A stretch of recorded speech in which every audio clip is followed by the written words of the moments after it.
So, I mean, this is something I've been faced with years and years and years with guiding people is when doubt turns up. What do we do when doubt turns up? Mhm.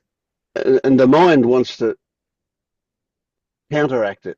It wants to say, no, it's not true. You know, you've got to realize that it's just a story you're telling yourself. Mhm. But in actual fact, and I kind of picked this up from Panilla, but I think what the you're never going to fix doubt. It's the mind trying to fix the mind. So you're never going to counteract the doubt. So you don't ever get into an argument with it. You Yeah. just realize that it's your mind telling yourself stories, and you go, "Oh, how boring! Just leave me alone." Yeah. You don't try and fix it. You just go, "I'm not going to give you any attention. I'm not going to engage with you." Yeah. Now, self-doubt, of course, that's doubt that we've been imbibing forever and ever. Yeah. Yeah.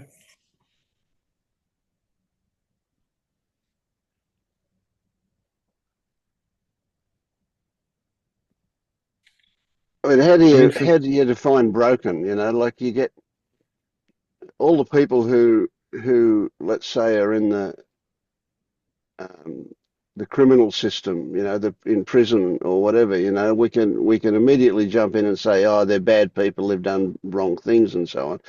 But the reality is, no, they're sick, they're broken in some way. That's why they do those things. It's not because they're inherently evil people, right? Some of them have probably got brain, well, we wouldn't call them abnormalities, but we've got a brain that's been twisted and so on. Now it might be a genetic thing from birth. It might be their DNA that's done it, or their epigenetics or whatever. But they've got a brain that doesn't work the way most people do. But put aside that less common aspect, and it's always going to be that they've learned to be that way. It's the environment that they've that's been responsible for them having a distorted view of life and becoming antisocial, would you say? Maybe whatever, you know, but a problem. So And you can, also genetics. and also Also, genetics. Yeah, yeah. yeah, of course. Yeah, yeah. So, but I'd say that you know, and I'm only guessing here, it's only a story I'm telling, I'm making up, that the people that have got a genetic malformation of the brain would be minor in numbers compared to the overall number of people who've been taught to do that, to be that way. You know, I would say it's the definitely the nurture aspect that's led them to have a brain that doesn't work properly, or well, that ends up Not with the them doing what we worst. call criminal or you know, self harm or whatever the result is. Yeah, but that conditioning and that comes from their environment. Probably was there in their environment before they were even born. In a lot of cases, I don't know. Again, we're generalising, but it's easy to see how fucked up parents can produce a child with problems. So there's only one thing for that person to realise at a deep level, and that is that it's not inherent in them, that brokenness, that it is a result of conditioning, and therefore it can be undone. Maybe that's too big a step, or we need to look at the nuances of that as well. But essentially, yes, it can be undone when Well, people. if there's the impulse of in the in the person or organism or whatever, to reach the brick wall, to realize that there's so much suffering that it needs to look into itself to relieve, but otherwise, a very fixated ego is not likely to start to, it's not so easy to Yes, yeah, people to yep, yep. do an about turn and start inward looking.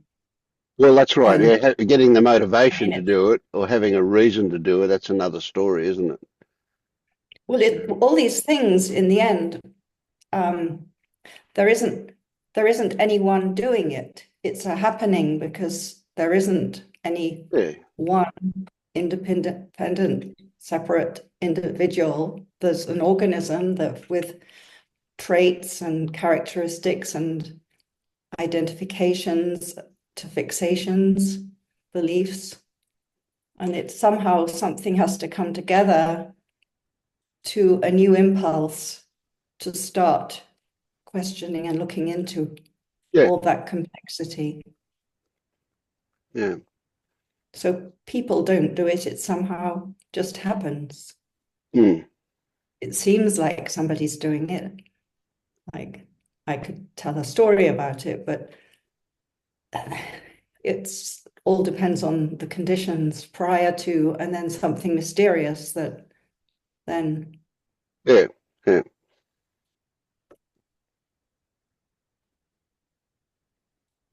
So some, you might say lucky people, or you might not, I don't know, end up being spiritual seekers, and consequently that it can be that they can transcend that conditioning. Again, we're not saying that it's a person in there doing it, but essentially that mechanism can go into the background, would probably be a better way to put it. Mm. But that really fundamental thing that of the conditioning that happens is that at some point they take responsibility and they say it's in me and I'm broken and that's why I've got this. And if it's self-doubt, it's an image of themselves, then of course it's an extremely limiting thing that they've got to get over. But what I'm saying is no logic is going to do that. No amount of arguing with the self-doubt is going to fix it. It just has to be, in the end, it will just be ignored as a way of transcending it. Ignored for the stupidity that it is, but recognizing that it's not inherently broken person there. Well, I sort of tend to look at these sort of like fixation type of things, like self-doubt or doubt, or all sorts of things which are inconvenient, all the shoulds. They're, in a way, they're type of protective mechanisms. Oh, of course, Because yeah, yeah. and so when you take it from the perspective that all parts, if you want to look at it from as it's a sort of type of identity, because there's a belief that there's a self-doubt, a doubt in the self. So there's an identification with it. And if you look at that, they all parts think that these identities believe that they're doing a good job to protect the ego. And so to say, oh, go away, that's stupid, you're just a waste of time, there's nothing rational, is sort of that the system doesn't really like that because Oh, it's an yeah, insult. yeah, I get And that. so when there's an approach to realize that there's been a functioning that's going on, that it has some validity or had some validity at a certain time, of a great fear as a small child of ever making a mistake or for whatever reasons, then it can be sort of, I don't know, it's like it's like brought into the fold of saying, yeah, it served a purpose, and then gently, sort of in a way, either negotiated or fully felt to see what was underneath. And then so it's like working with everything to bringing it into the same flow, Hmm. because just saying go away in a Oh critical yeah, way. no, I'm not suggesting we're going to do that directly. But we're No, not going to get involved in an argument with it. We're not going to no. try and rationalize our way out of it. That's just intellectual rubbish. It's it. So what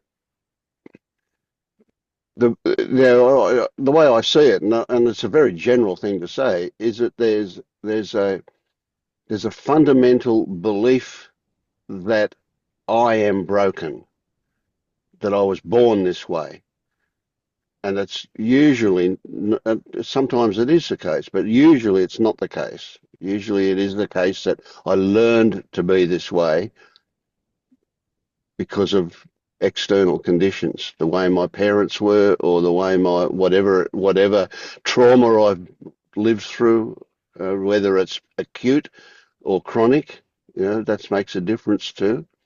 Um, So there is how do we change that belief, and how do we change any belief for that matter? That's a crazy one, isn't it? Yeah, I mean, I think that the thing is all these beliefs are nested. That's why, Yes. Yeah. and so, with Penilla's work, you go through the layers, and anything that's angry or defensive is protecting more, less, de more defensive Yeah. layers underneath, and so it's like one has to gently go through the layers, and you can't force them, because they only arise when they feel that it only arises when it feels like it's safe to arise. That's why, well, I mean, this is my Yeah. No, I experience. agree. I agree entirely. Yeah. That That's. you Yeah. know, oh wow, that part that I found the other day and I thought was the bottom, it's not, there's something else underneath. And Almost it's never. like, Yeah. all of a sudden the murkiness is revealing another layer to feel into and see, oh, right, yes, I'm really getting to that place of brokenness or whatever, Mm. because but you can't, I don't think you can dive straight down and Oh no, because no, I agree. Yeah. you might say, yes, I know that, we all fundamentally believe, but until you can really like feel it and know I'm touching that energy. Yep. Yeah. um it's like a patient unbinding. Yeah. Yeah. I agree. I agree big time. And something I've realised is that no force is going to do this. This is always going to be stronger than anything that we can apply per se. We have to become friends with it, and we have to recognize that its intention is to look after us, even Yeah, though it's misguided. yeah. So we get friendly with it as a way to get in, to find out what's going on, for sure. Yeah. Mm. I don't know that misguided is what I would call it. I would more call it outdated because it originally Mhm. served a purpose, but it's outgrown its purpose. Yeah. Or it's still doing the same mechanism, even though now it's contraindicative. Yeah. Well, it's even more that case when you consider that when it first appeared, it appeared to be absolutely appropriate because of that really limited perspective that the young person has that's experiencing that. And now, as an adult, we could see that it's different, that it's not required if we can get past the initial reaction that blocks us from seeing that. Yeah. That's where the innocence, I think, comes in so so handily is that, seeing how innocently it was created and came into being, just seeing through that, just for me, makes such a difference. Yeah.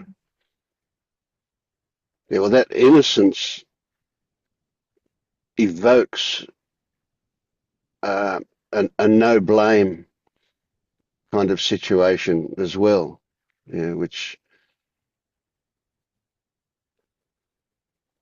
allows us to have a benign attitude towards it when we're thinking about it, when we're approaching it even. Yeah. As Rowena was saying about there being no separation, it just becomes impossible to blame anyone for anything because it takes the whole entire organism of life to unfold the way it does for any one thing to happen. And so that just takes the edge off of everything here, Mm. that there's nowhere you could point a finger and say that's the cause. Yep. Yeah. Yeah, it's like the whole of humanity over the however many thousands of years or millions of years or whatever coming through that each particular wave, but it's if it started off with just a few small people and all the adventures over the years and the terrible things that all humanities lived through from generation to generation, it's all everything is manifesting in one way or another. There's no separation, Mm. nothing independent.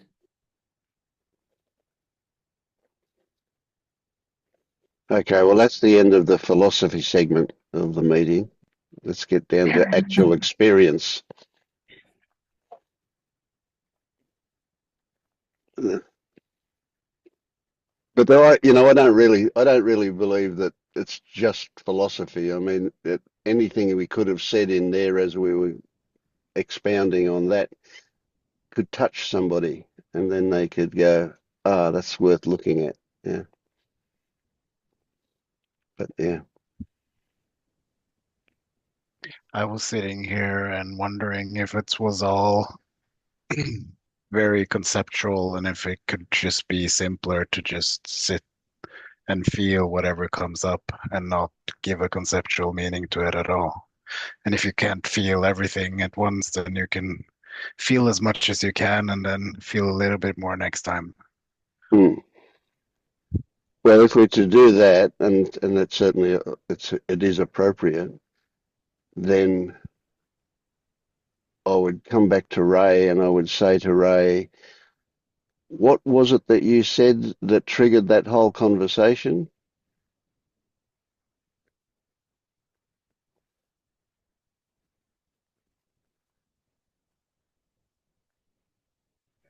It was talking about doubt, which at a certain point within this, yeah, I was kind of like, I think we may have strayed from the concept of doubt, but but I found it all still very useful. I mean, it was yeah, I think we talked Well, about it was sorry, go ahead. self-worth. It was no, what? Well, that's not the right words, but you were talking about something about a low self-esteem or self-worth, but I forget the actual words you used. It was I don't remember either. That all tracks though. I mean, that sounds like some stuff that would come up when I mm, speak. Um, okay. So all yeah. right. Well, let's be direct here. So why don't you think that you're a terrific person Oh my goodness. Why do I not think that I'm a terrific person? or counteract that if that's not true? But I guess that's what you were saying. I can probably give you a pretty conventional answer now. And this is just informed by my most recent experience, which is that I was just with my mother probably about an hour ago, and I think that, just ever since an early age, I've just constantly had this voice telling me, that what I'm doing is not good enough and that I'm doing something wrong. And, it was a voice that I trusted in that it was coming from my mother, who's my caretaker and who was, Yeah, yeah, a yeah. person. And so, I mean, I think I've kind of just internalized that. And I think I said last time, I remember there was a moment where I kind of like, I guess it was almost like I turned a corner where I believed that thought, where I said, the way for us to achieve our full potential as human beings is to never be satisfied with where we are. Like I was just like, oh, that's it, like you can always be better. And as long as you're never satisfied with where you are, you will always continue to get better. And I was young at the time. It was probably, late elementary or early middle school. And yeah, I don't think I really had a concept of what that would cost me. And so now I'm sort of like, oh well, I'm pretty intimately familiar with what it's costing me now. And um, I don't think that's what I want for my life. Mm, mm. But I think that may be the reason. Um, Yep.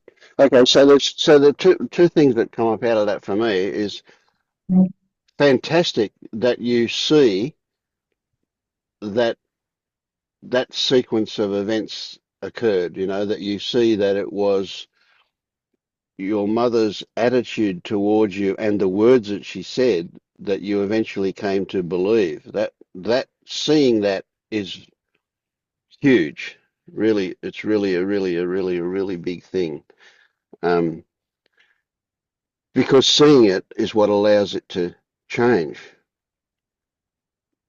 But you're also seeing something really amazing, and that is that it was just words that became something absolutely substantial. Right? Now it's not the words, but rather, and this is the trick here with this kind of stuff. It's not the words, it's your relationship to the words. Right? So when the first time Mum said to you, "Don't be satisfied, keep going," you could see it as just instructions and so on. But after repeated efforts, you've started to believe it. And that's your relationship to the words, not the words themselves, but your belief in them, your belief in the source of them, that it was Mum. Right? And that's how they get in to such a deep level, because she is your caregiver. She is somebody that you have to trust. You're totally reliant on her as an infant. Um, mhm. but then there's that thing, and she thinks she's doing the right thing by saying, "Go harder, go harder, go harder." Yeah.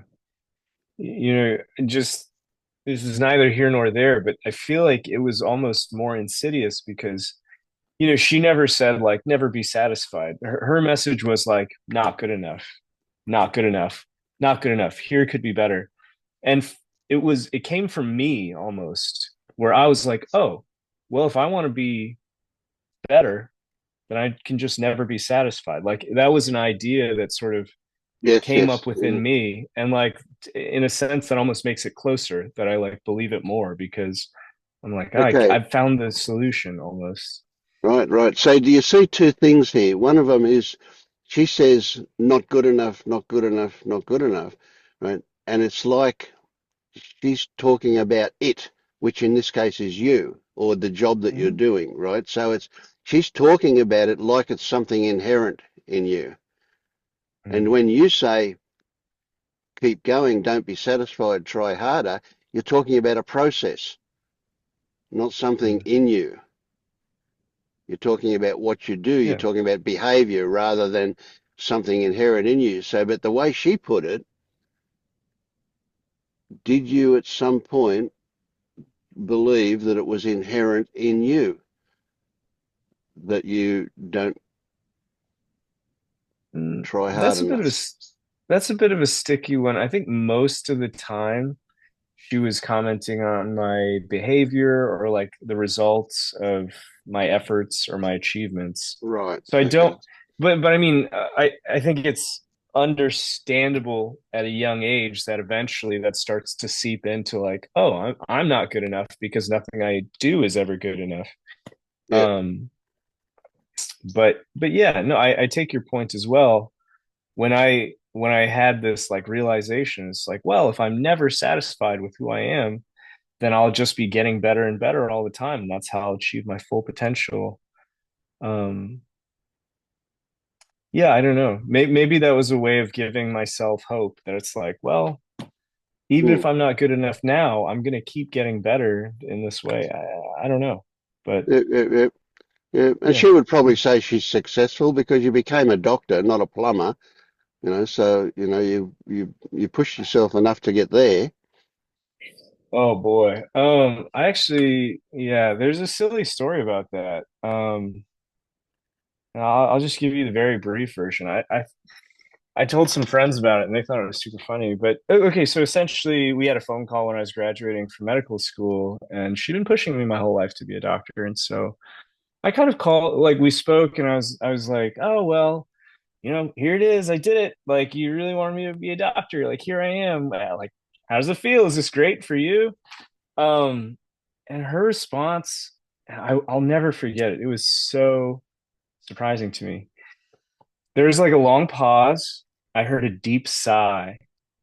And she said, my only wish for you is, well, maybe your son one day, or your son's son one day, can be a music producer. And I was like, and I was like, what? I've never heard that in my life. You never mentioned that to me, like not even a single time. And I love music. Like, I love music. And I was just like, had both those options been on the table, like I definitely would have taken music producer. Like, this is I it was the most bizarre thing. And it Yeah, was that's cool. because yeah, it was because I found out later she'd been watching like a show, like a Chinese television show where it was kind of like American Idol. It was like a singing competition or whatever, except it was somehow focused on music production. And the idea just popped in her head that she was just like, my idiot son can't produce music at all. and and it was, it was one of those things where I was just like, oh, she's kind of insane. Like, I can't put too much of my self-worth in sort of making her happy, because like I've worked really hard for like a lot of years to do this thing that I thought was going to make her proud, and it didn't work at all. Like, it Oh, ended man. up in some insane disappointment for her, and I was like a bit agog, just like, that was not what I expected at all. And so that kind of sort of sums up my relationship with my mother. And yeah, I don't know. It's Uh, it continues to this day. Yeah, yeah. we just went to a birthday party where she could hang out with my boys, and a lot of the same dynamics, but I do try to point them out to her when she sees them. She doesn't like it, but yeah, Mm. I don't know. I think she appreciates it on some level. Anyhow, that Yeah. was a big digression. No, that was great. Thank you. That was really good. Yeah. So there you go. Like yeah. There's something else, aren't they, mums? Yeah, yeah, they sure can be. Hmm.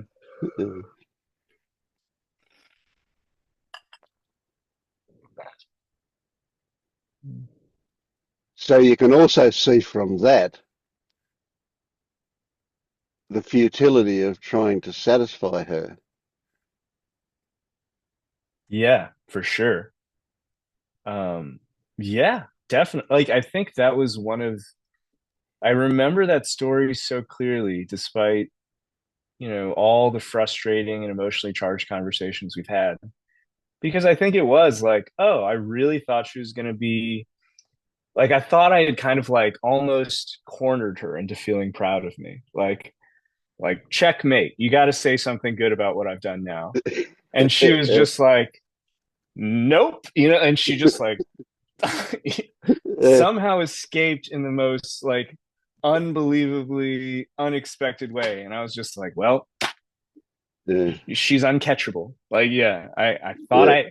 I had her in checkmate, and then Yeah. So she's not even following.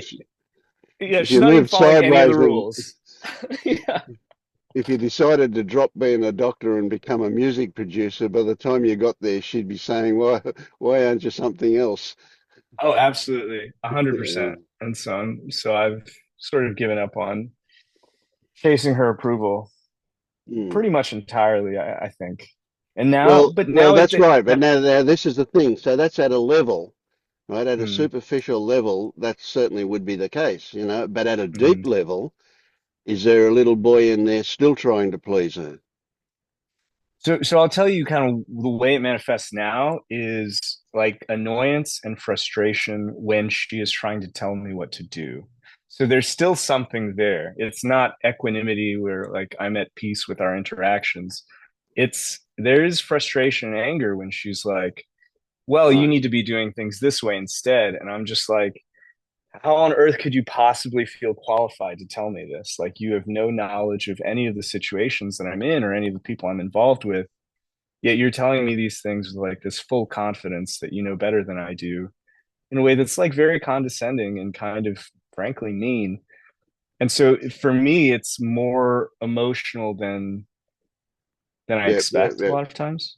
Okay, So but there's something there. what you just said about all of that was like that was a good story that you've told, right? Hmm. But you evaded the actual realization, potential realization in that one, and that Hmm. is that there's still part of you that wants to please her.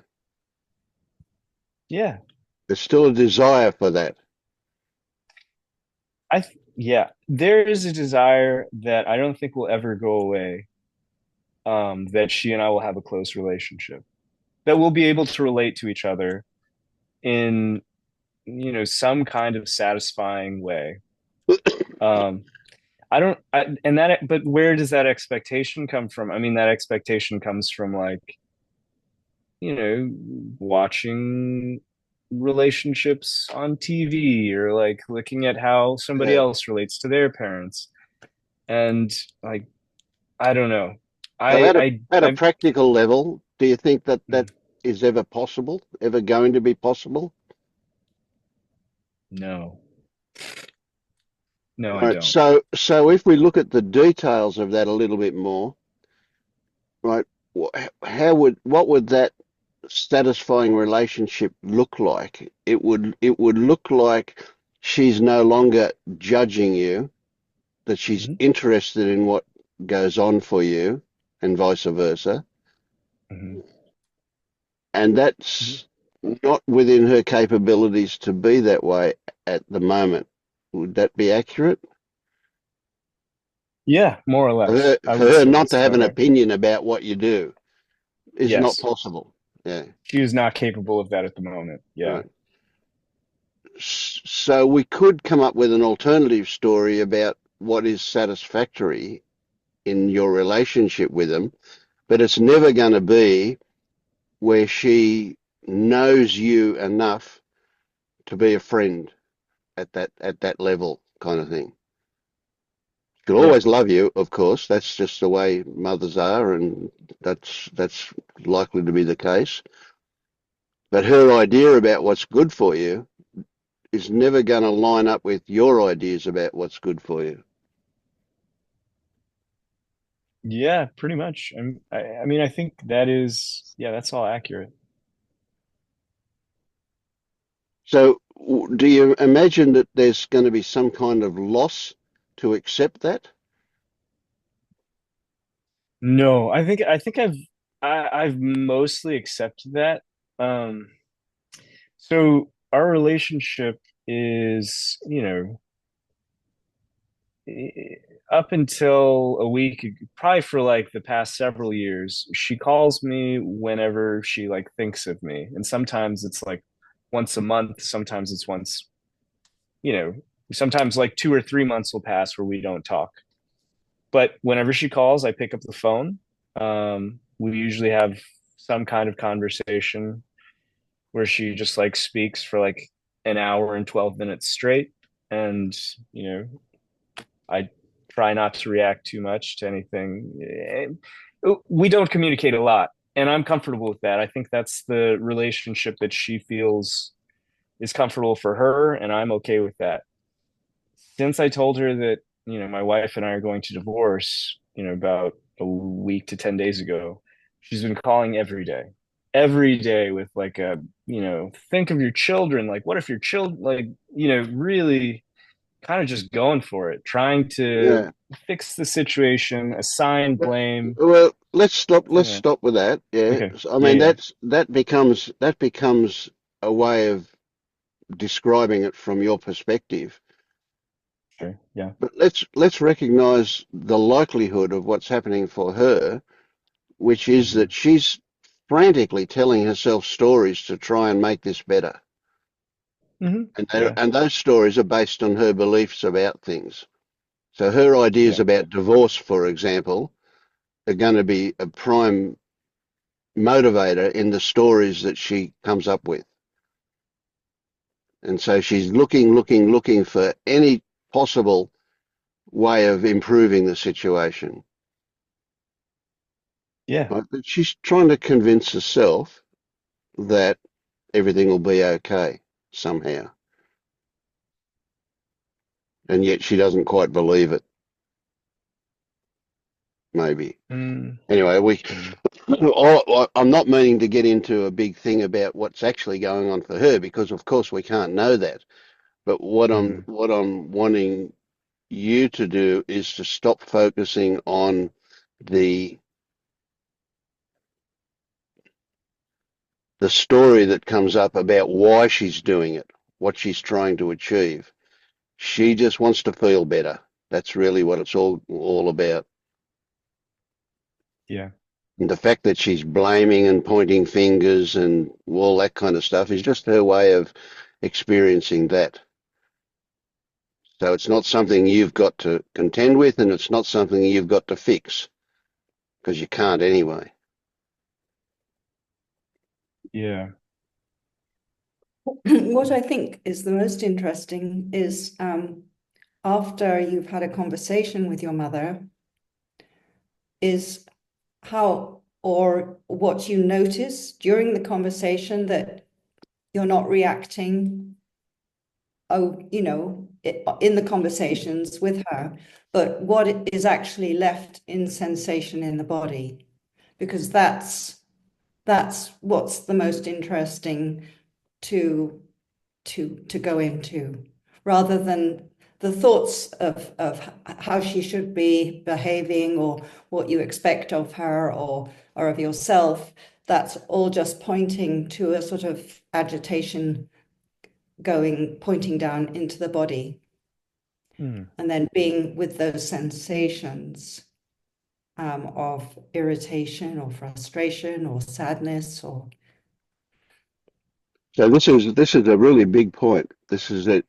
This is the opportunity she's given you, right? Back when she only spoke to you every 3 months, you didn't have much opportunity, but now she's ringing you every day.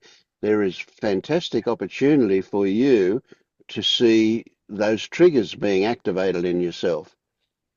And that is your most direct route to putting that doubt about your self-worth in its proper place, which is in the bin, because Yeah. she's exciting that stuff in you every time she rings you. So it's a great Yeah. opportunity.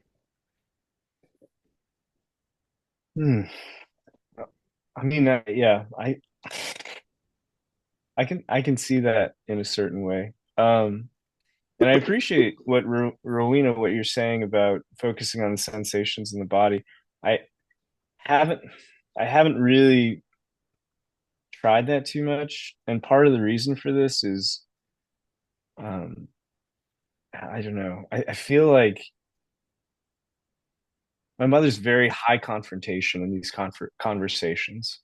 So she really, I don't know. I feel like I'm constantly defending myself in some way, because she'll just be like, you should do this thing that's like, you should do this crazy thing.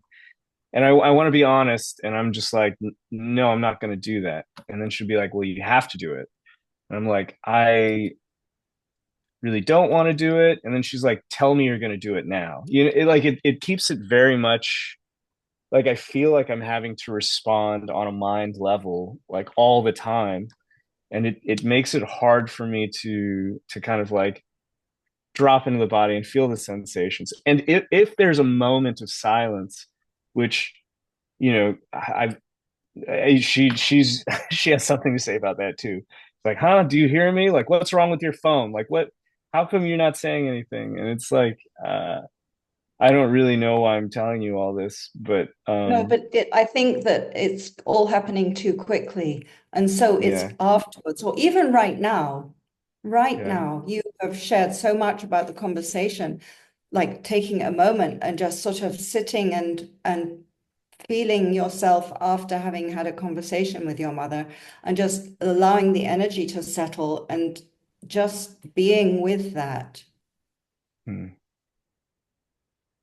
yeah, Just watching the sensations. And there's so much that it might take an actual little while to be able to, leave the thought space to come down into the body because it's been so excited by her energy. yeah, yeah. Yeah, I the definitely. strength the strength of Yeah, this is that you only need to think about it to start feeling it.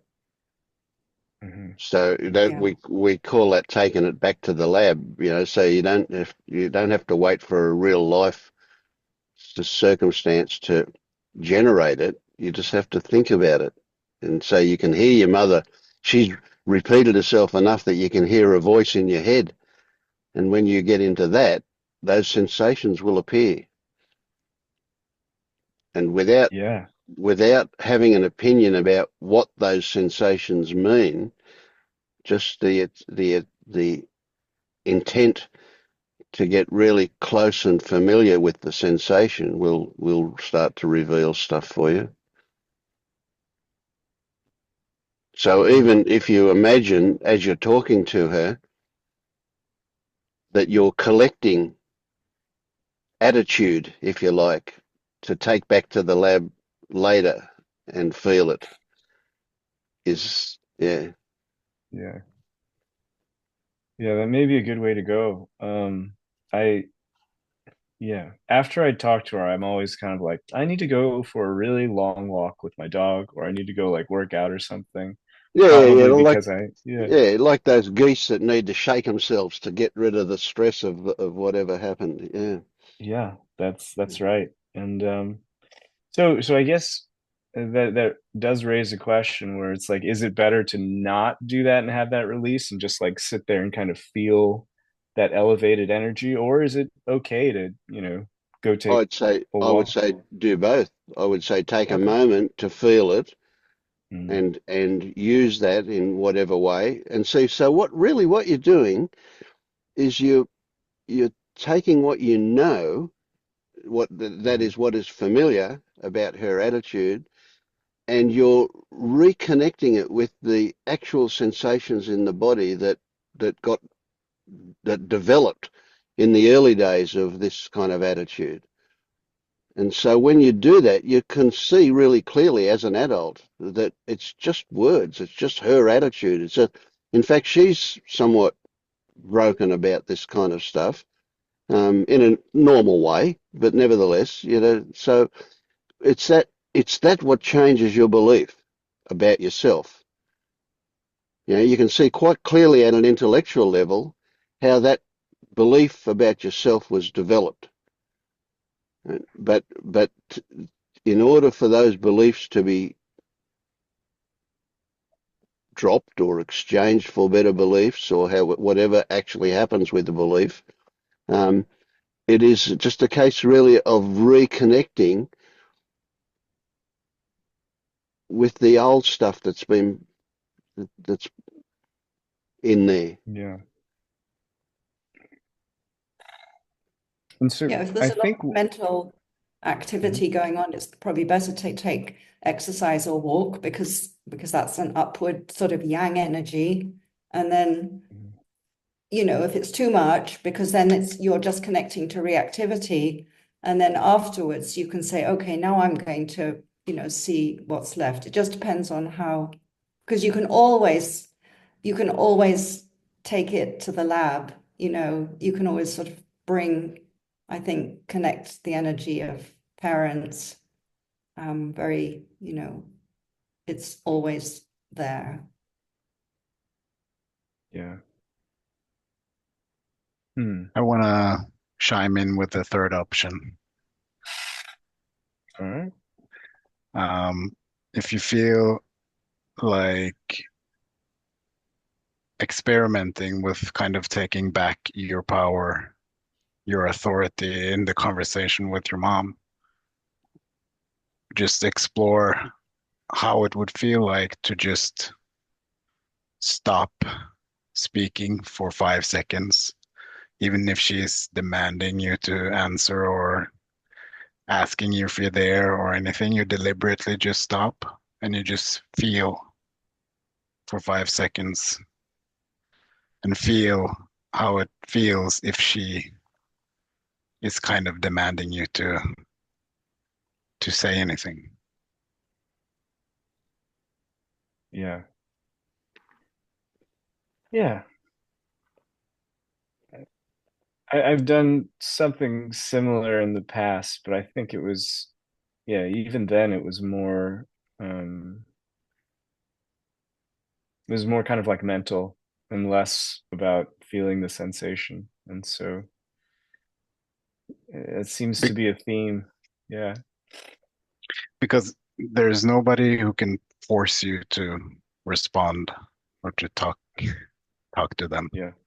But it feels Yeah. like that in a situation like that. Yeah. Absolutely. Hmm. All good options. And yeah, I never thought I'd be like, well, it's a good thing she's calling me every day because now I get to try all this stuff. But yeah, thank you. And Ray, just for what it's worth, it just feels so clearly here, that it's connecting with that little boy who didn't have a voice as a kid, connecting with that sense of maybe, mom was overpowering and I don't have a voice and her voice is so loud kind of thing, and dropping into that feeling of, you know, I'm very small and I don't have a voice. Mm. Ray, is your mum in America? Yeah, yeah. Yeah, She yeah. lives like 20 minutes north of me. So Okay, we were right. actually just physically in the same place. Yeah. Right. So when she talks to you, does she talk Chinese or English? She usually speaks to me in Chinese. Right. So the reason I asked that question is that goes right back to when you were young, doesn't it? Oh, yeah. That language and depending on what whether it's Mandarin or whatever is she's talking, it can come Yeah. out pretty aggressively, can't it? It seems to be, Yeah. yeah, It's Mandarin and it is very aggressive. Yes, I can yeah. confirm both of those. Uh, And So I'm that's it. wondering, Yeah, go on. I was just going to say, and within that culture, the, respect for the elders, respect for mom, almost at all cost kind of thing. Is that ring true? it's something she brings up often. It's not, I mean, for me being born in Texas and like I don't really speak Chinese very well. Like I married a lady from Mississippi. So like I'm not as steeped in that culture, but she will bring it up all the time and just be like, you know, you're not a good Chinese person because Chinese people respect their parents and like you would Yeah, flunk on the in like she said that to me, I think in the past month. She was like, if I was looking at you as a Chinese parent, I'd flunk you. And I was just like, this is a conversation I don't want to be a part of anymore, you know.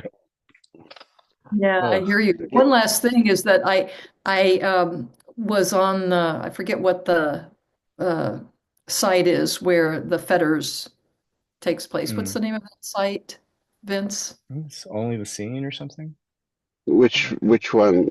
The It's where the Pernilla and Todd host that the I think, awakening curriculum, yeah. yeah, but somebody posted there that they listened to a podcast with Eckhart Tolle, and he said that he limits his time with his mother. Yeah. Just wanted to bring that up as well. Yeah. Yeah. Uh, I just want to point out to you, Ray, that when you were a toddler, that would be, regardless of where your mother lived, that would be 100% Chinese mm, attitude, right? It's only when you started going to school that you would be between two cultures, but it would be pretty much totally Chinese up until that stage. yeah, that's right. Mm.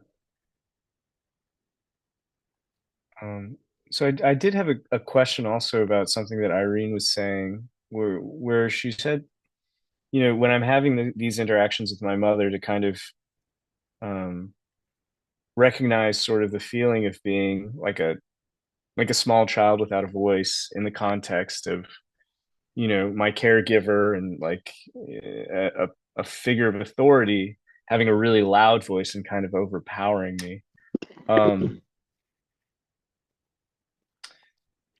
I guess you know I think in the past my impulse has been to like uh try to counteract that narrative, to kind of be like, well, I'm a grown up now and you can't tell me what to do, and like here are all the problems with our communication. And like I've gone through some seasons or some phases of doing that, and it can be satisfying in a way, but it's not super satisfying.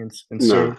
so just to be clear, I mean, is it that when we're having that interaction and I'm going back to the situation of being a toddler being yelled at essentially and not feeling like I have any recourse, and just to kind of feel that in the body, and um I mean, I guess I think that Yeah. that's something that I can do and get in touch with. Yes, Is I that think is that's that a the big whole? thing. Yeah. I And is personally that think like the that's a whole real practice? Is that kind of like the whole well. shebang, I guess? Like I can do that and stop. I just am not sure if there's like, I almost feel, and this feels weird for me to say, but it almost feels like there should be something else after that. Otherwise, like the conversation is going to be me just like feeling pretty beaten down and probably not talking a whole lot. And I'm just not sure Yeah. where things would go from there. Okay. Look, yeah. I don't Can I think that will happen. can I respond to that, Vince? Yes. Yeah. Go.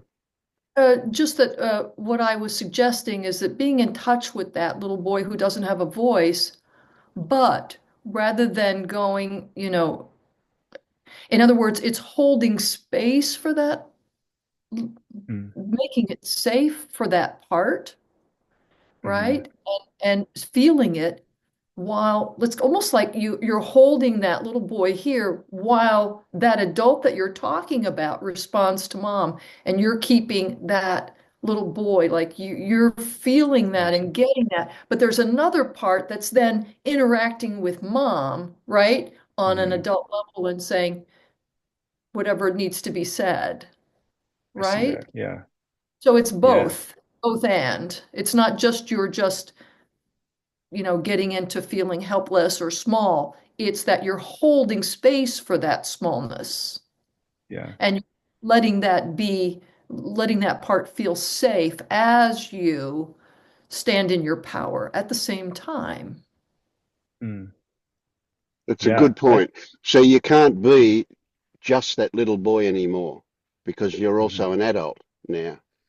mhm. So when you get in touch with that little boy, you're also going to be seeing it from an adult perspective, right? So Yeah. you're not ever going to get stuck in that place by doing that.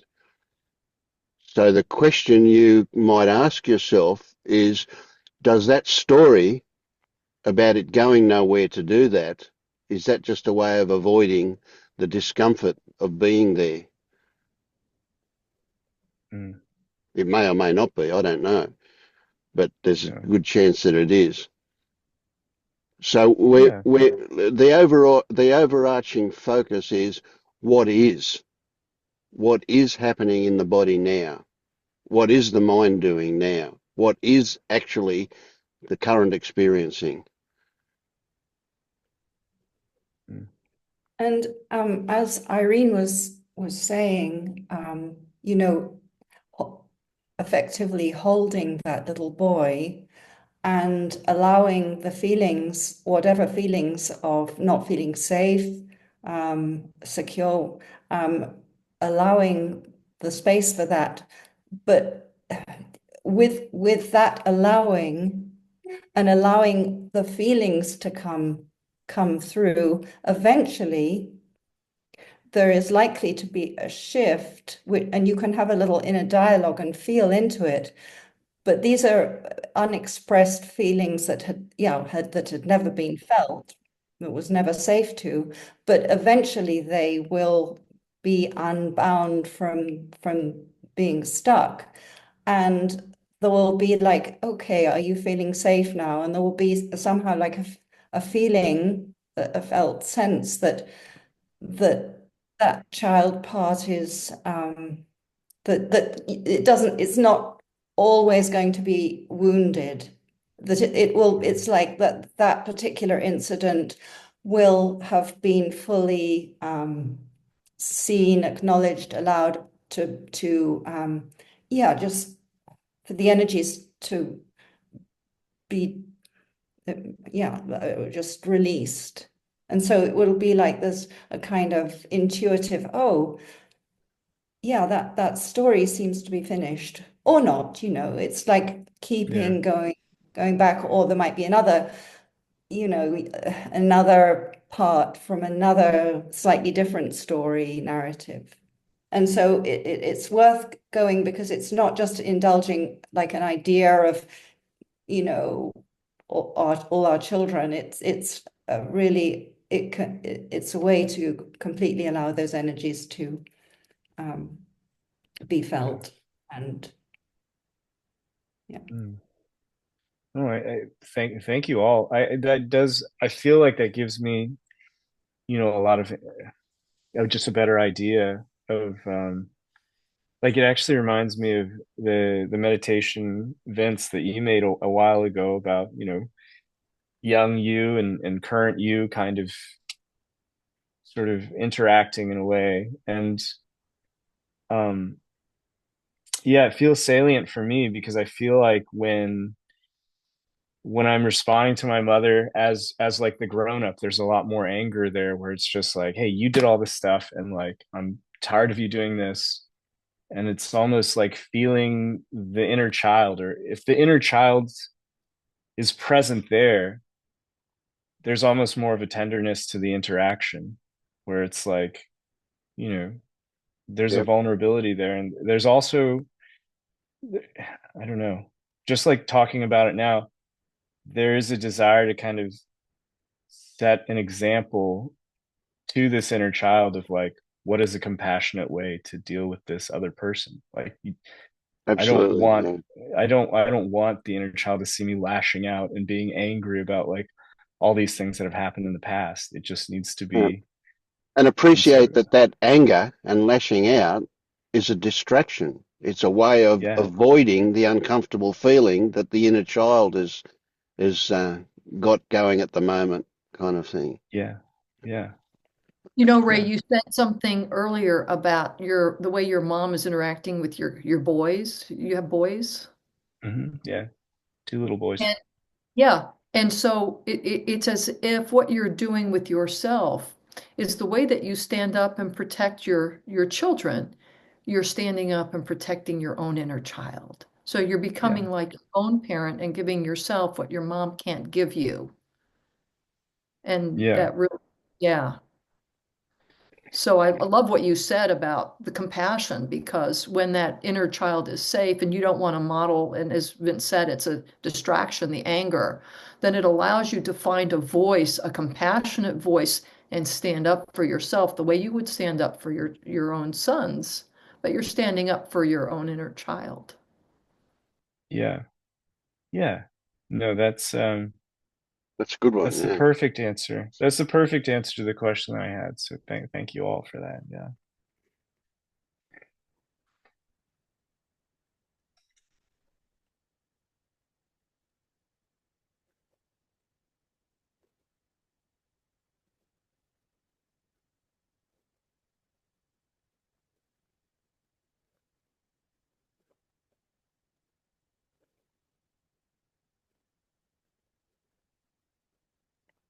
Good to see you, Oriana.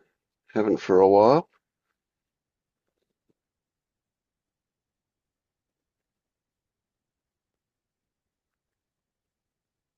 Thank you. And I renewed my memory to check into this on Sunday morning. For me, it's Sunday morning. So things always kind of get moving too fast and I forget. But I get a lot on listening to your recordings too, especially after the recent weekend retreat with Todd and Pernell. They're just, I'm having to go back to Feder 2 to review and to sort out what my toxic beginnings, or what do they call it, a toxic starting point is.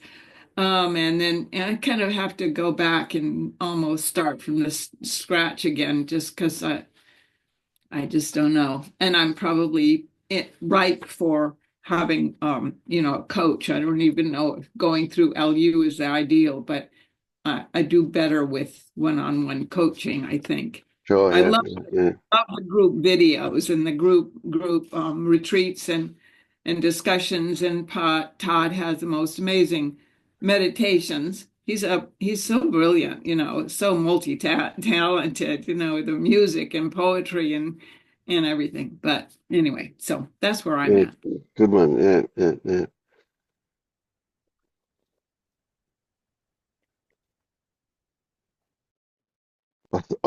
I, something popped up to say, and then I've forgotten it already. 3 seconds later. It's catching, I'm telling you. Yeah.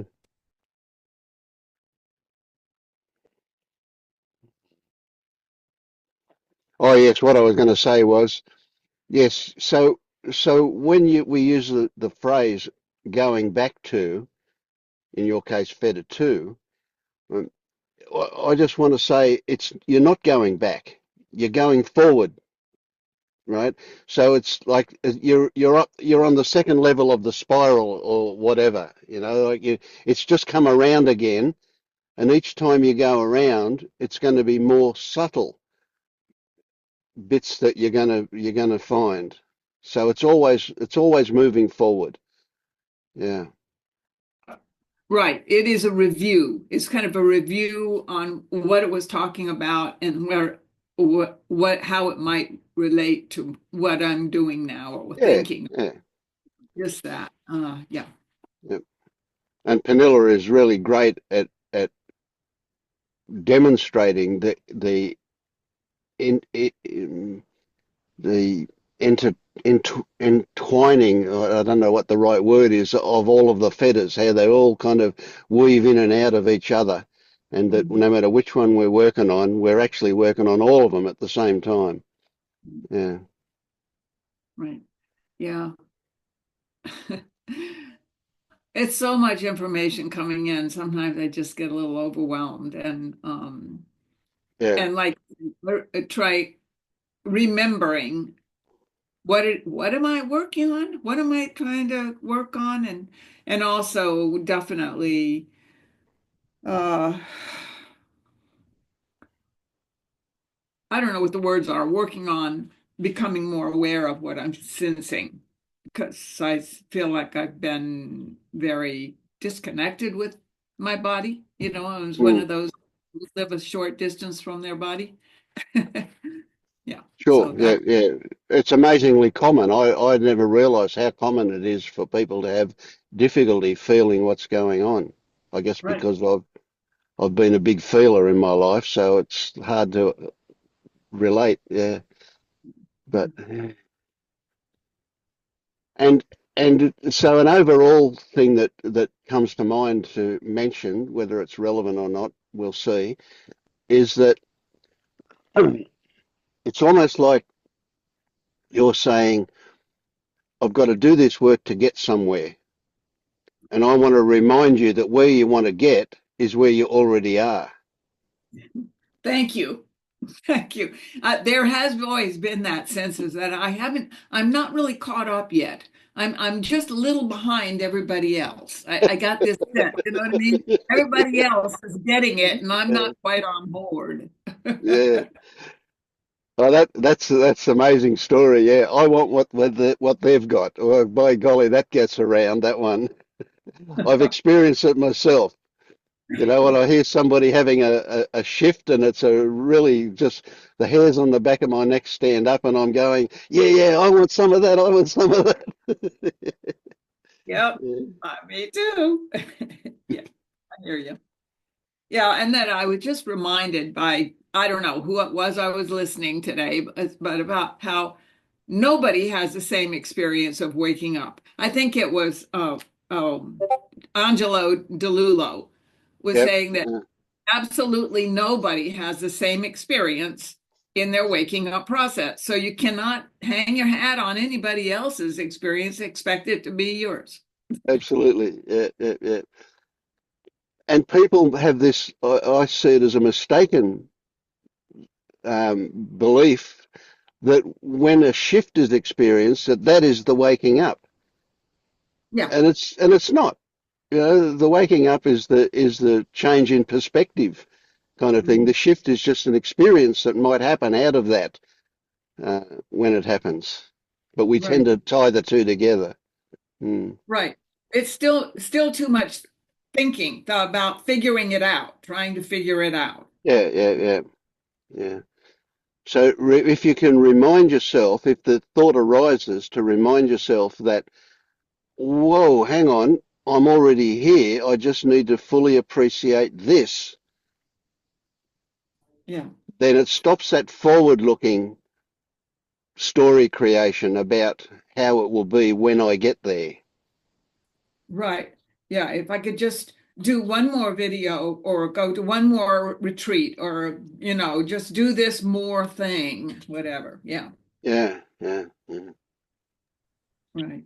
The So, beautiful thing about engaging directly with life, as you know, in the context of what should I be doing, is that life will always show you what you should be doing. So instead of like trying to follow a system and kind of gauge where you're at and what you're supposed to be doing, just look at what's going on. That's your answer for what you should be doing. that's a good one. I like that. That completely takes it off my shoulders. It's like, okay, whatever. Yeah. And another like one of the things that I experienced myself with that one is that it removes that impulse to make a choice, to have a to have to create a decision, to have an Right, right, intention. I don't need to do any of that stuff because life does it all for me.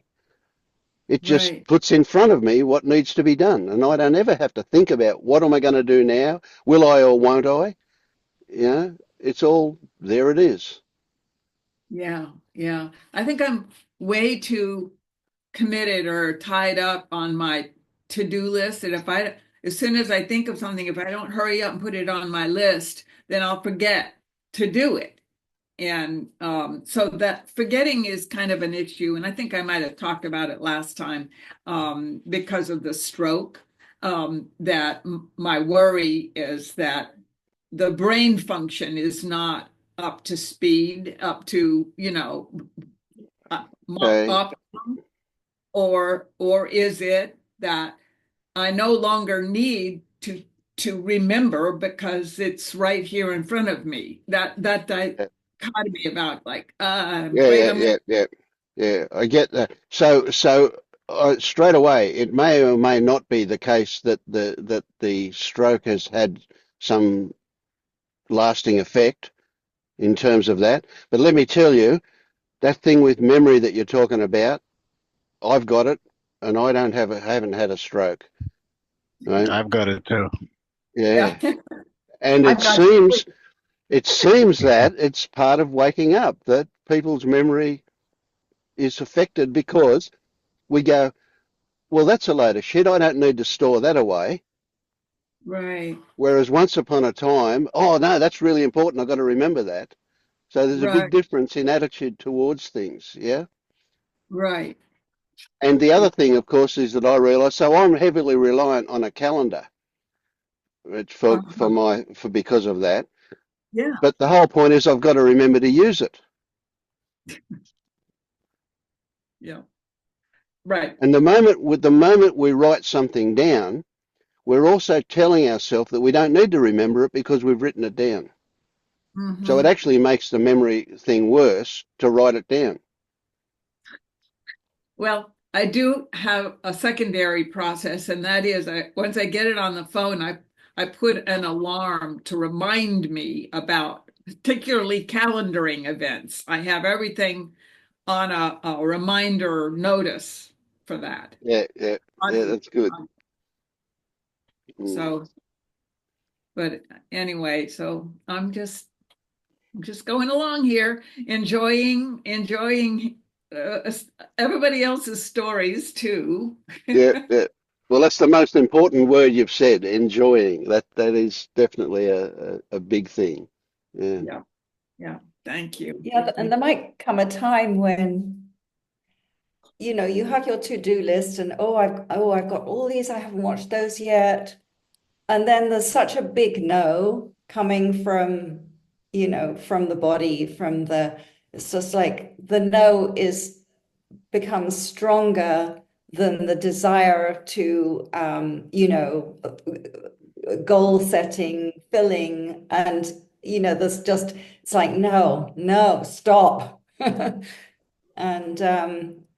that's curious and then it's just like, okay, maybe I'll try, and then there's 5 minutes and then something, a synchronicity in what is being said in 5 minutes, and it's like, wow, that's so amazing, I have to turn this off, I can't listen to anything else because that was it, and that's all you sort of need for the whole day or for the whole week. And yeah, it's like trusting that arising, and whether you read it or look at a feed on YouTube or whatever, Right, right. it Yeah, thank So you. becomes interesting. it just occurred to me something that a big part of my life was to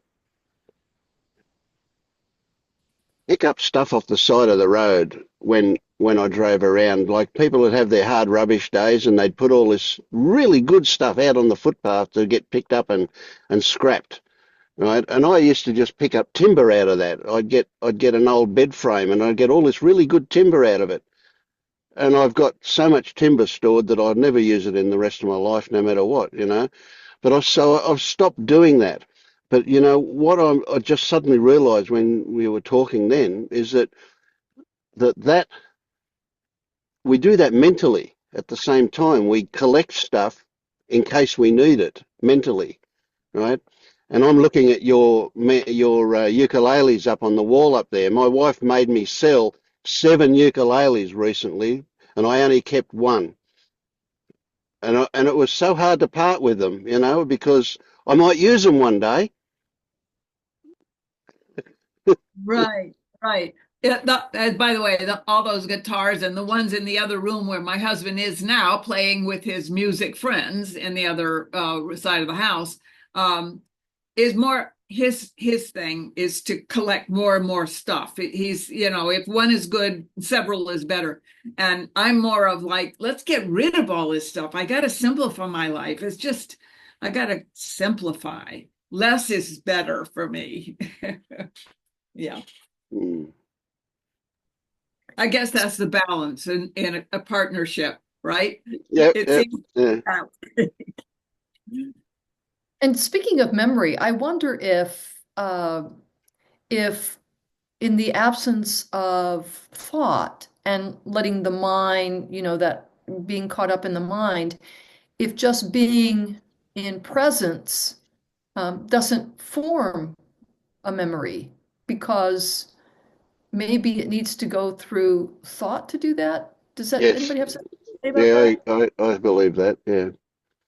What? Say that again. I'm not quite sure I understand that.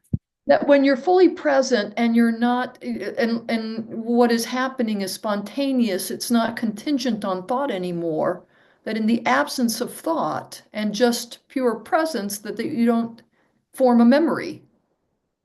There's no need to form a memory. It's fully experienced.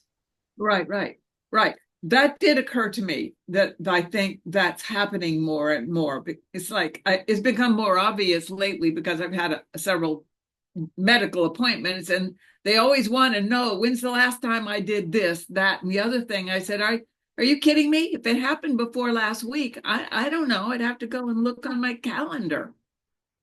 I don't Yep. remember that.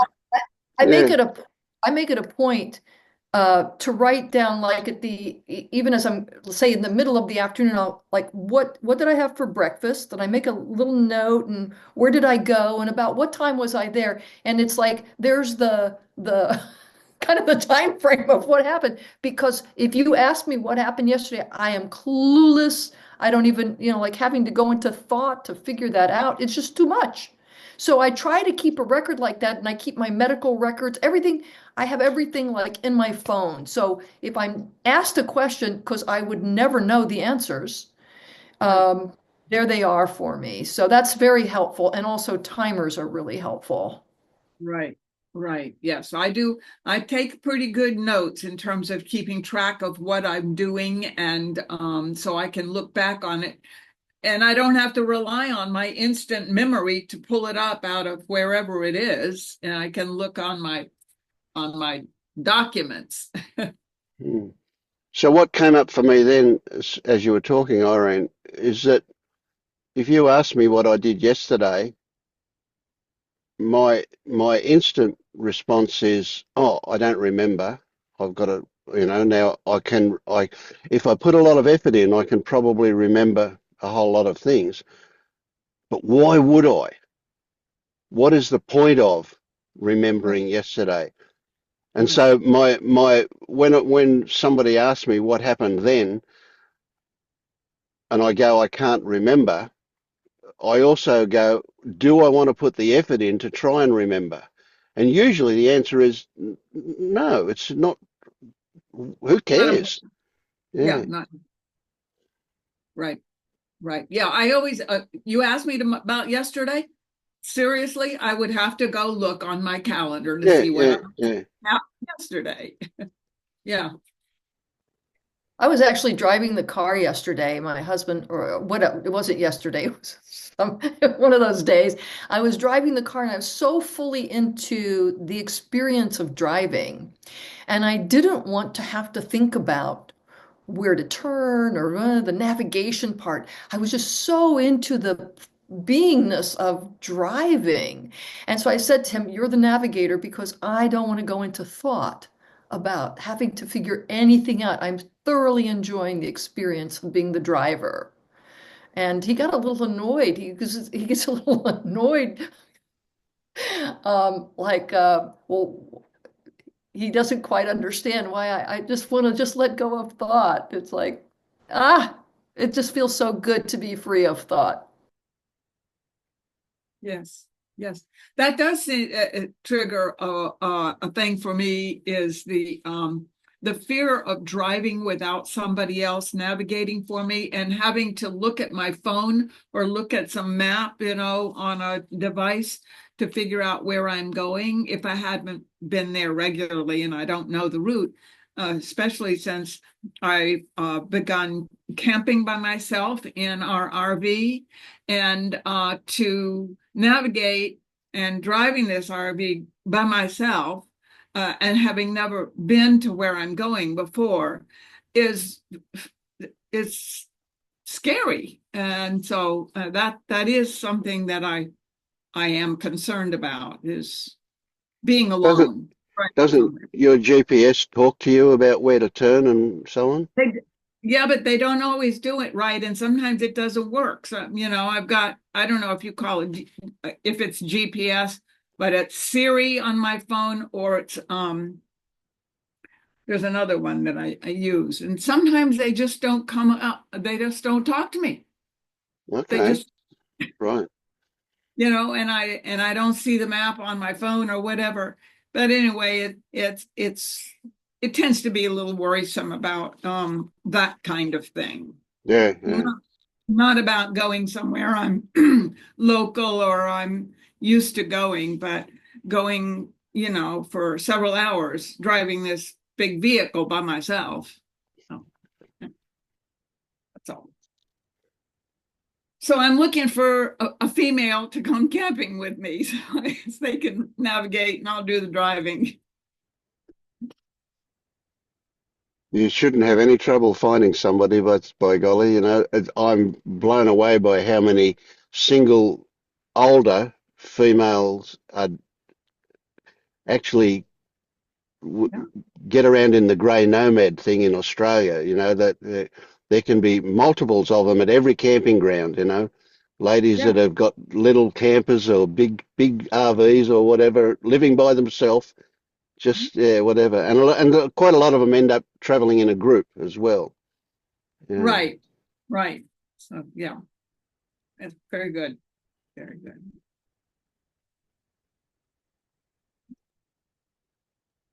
Thanks. Okay. Well, thank you, Oriana. I'm glad you're here. Yeah.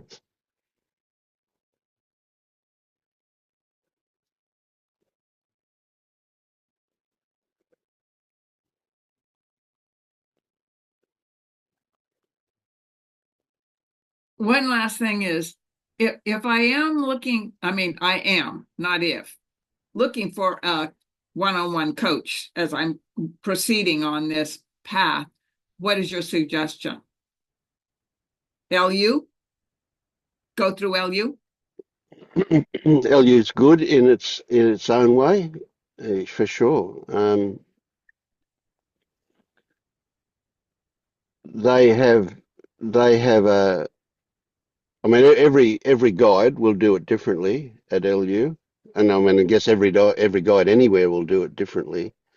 Um, it is written back and forward. It's what's done. I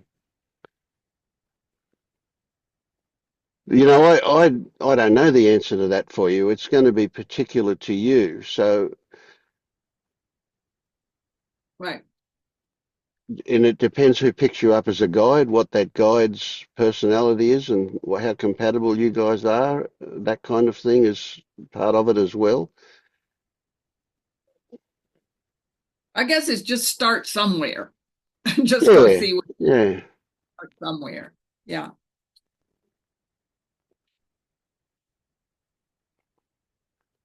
I mean, you, yeah. So it's a tricky one, isn't it? So you go to LU, and it's like LU seems to be. See, LU is not LU. We just say it's LU, but LU is just a place for guides to find seekers to work with, and then there's Right. the forum to work on, right? So everybody then does it in their own way. And so you kind of imagine that with people who go to LU, that they're going there as a seeker and haven't yet broken any of the fetters, per se, although some people do turn up having broken the first few fetters anyway. Um, And so when somebody has clearly broken that first fetter, there's still an awful lot of work to do, and that's where LU kind of finishes. That's one of the reasons why we've got these groups going here, so that we can continue after LU if that's a thing. Yeah. Um, but then if you say do an angular focus or a pennular focus, then again you can see straight away there are variations that happen. So it's really, I mean, I'm suspecting, and I don't know for sure, but my fairly limited exposure to you, I'm suspecting that you've probably already broken the first fetter. So that makes LU probably a bit less appropriate. Maybe I don't know. No, what are your thoughts, Marius? Marius guides at LU. All right. I was deeply focused in a message. What were you asking me about, Vince? Well, Oriana is saying she feels that the value for her was in a one-to-one guiding situation, and she wants to know where to start. And she's saying, "Well, will I go to LU for that?" Yeah, why not? Why not give that a try? See how that works, and if it doesn't, then try something else. Hmm. Yeah, and also I just recently learned, I don't know why, I've been watching Todd and Pernell for quite a while, that Todd does also one-on-one. Yeah, well, see, well, that's right. But you won't get in to see Todd for about 12 months. Yeah. Well, by then I will have a better handle on Or what you won't meet him. Yeah, yeah. So it depends on lots of things. So that particular one, so um, yeah, that we're talking about paying as well. If you do that, if you're going to pay somebody, then there are options that open up there. Um, but not paying, so that's another tricky one. I can put myself forward. I do both paid and unpaid. It depends. If you're rich, I want your money. If you're not, I'll happily do it without pay. Um, but that depends on whether or not you and I right. sync up, kind of thing, you know. Right. And there are lots of other people out there too. And I mean, I don't know most of them. But I recently decided I'd join TikTok because of all the hoo-ha going on about that and just see what's going on there. And then I put in a search for non-duality because that's about the only term that seemed to return spiritual seeking stuff. And I even detest that description of what it is. And there was a million of them. And there was a load of crap. Oh golly, there was some rubbish being propagated on that one about this stuff. You know, mostly non-dual. You know, saying you already are you know, your awareness, your consciousness, you already are that. You know, just got to believe it. You know, kind of stuff. And I'm thinking, wow, I don't. If I put a profile up there to try and get this out to as many people as possible, I'm just throwing my hat in the ring with a whole lot of other stuff that's just muddy. I thought, you know, best to keep out of that. Yeah. Right. Right. So a lot of it, there is a lot of people out there, but who is right for you? Who knows? That's something you have to try, I guess. So do trust your gut when you're saying it. So it's not about whether somebody says something that you believe, but rather about how you feel about that other person. So if you Right. feel there's a compatibility or understanding uh, or connection's a better way to put it. If you feel there's a connection, then that's probably a good person to go with. Yeah.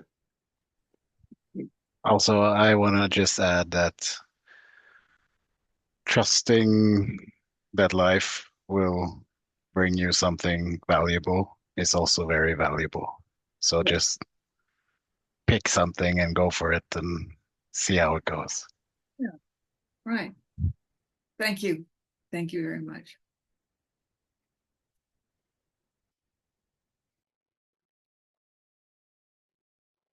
How's life for you at the moment, Monique?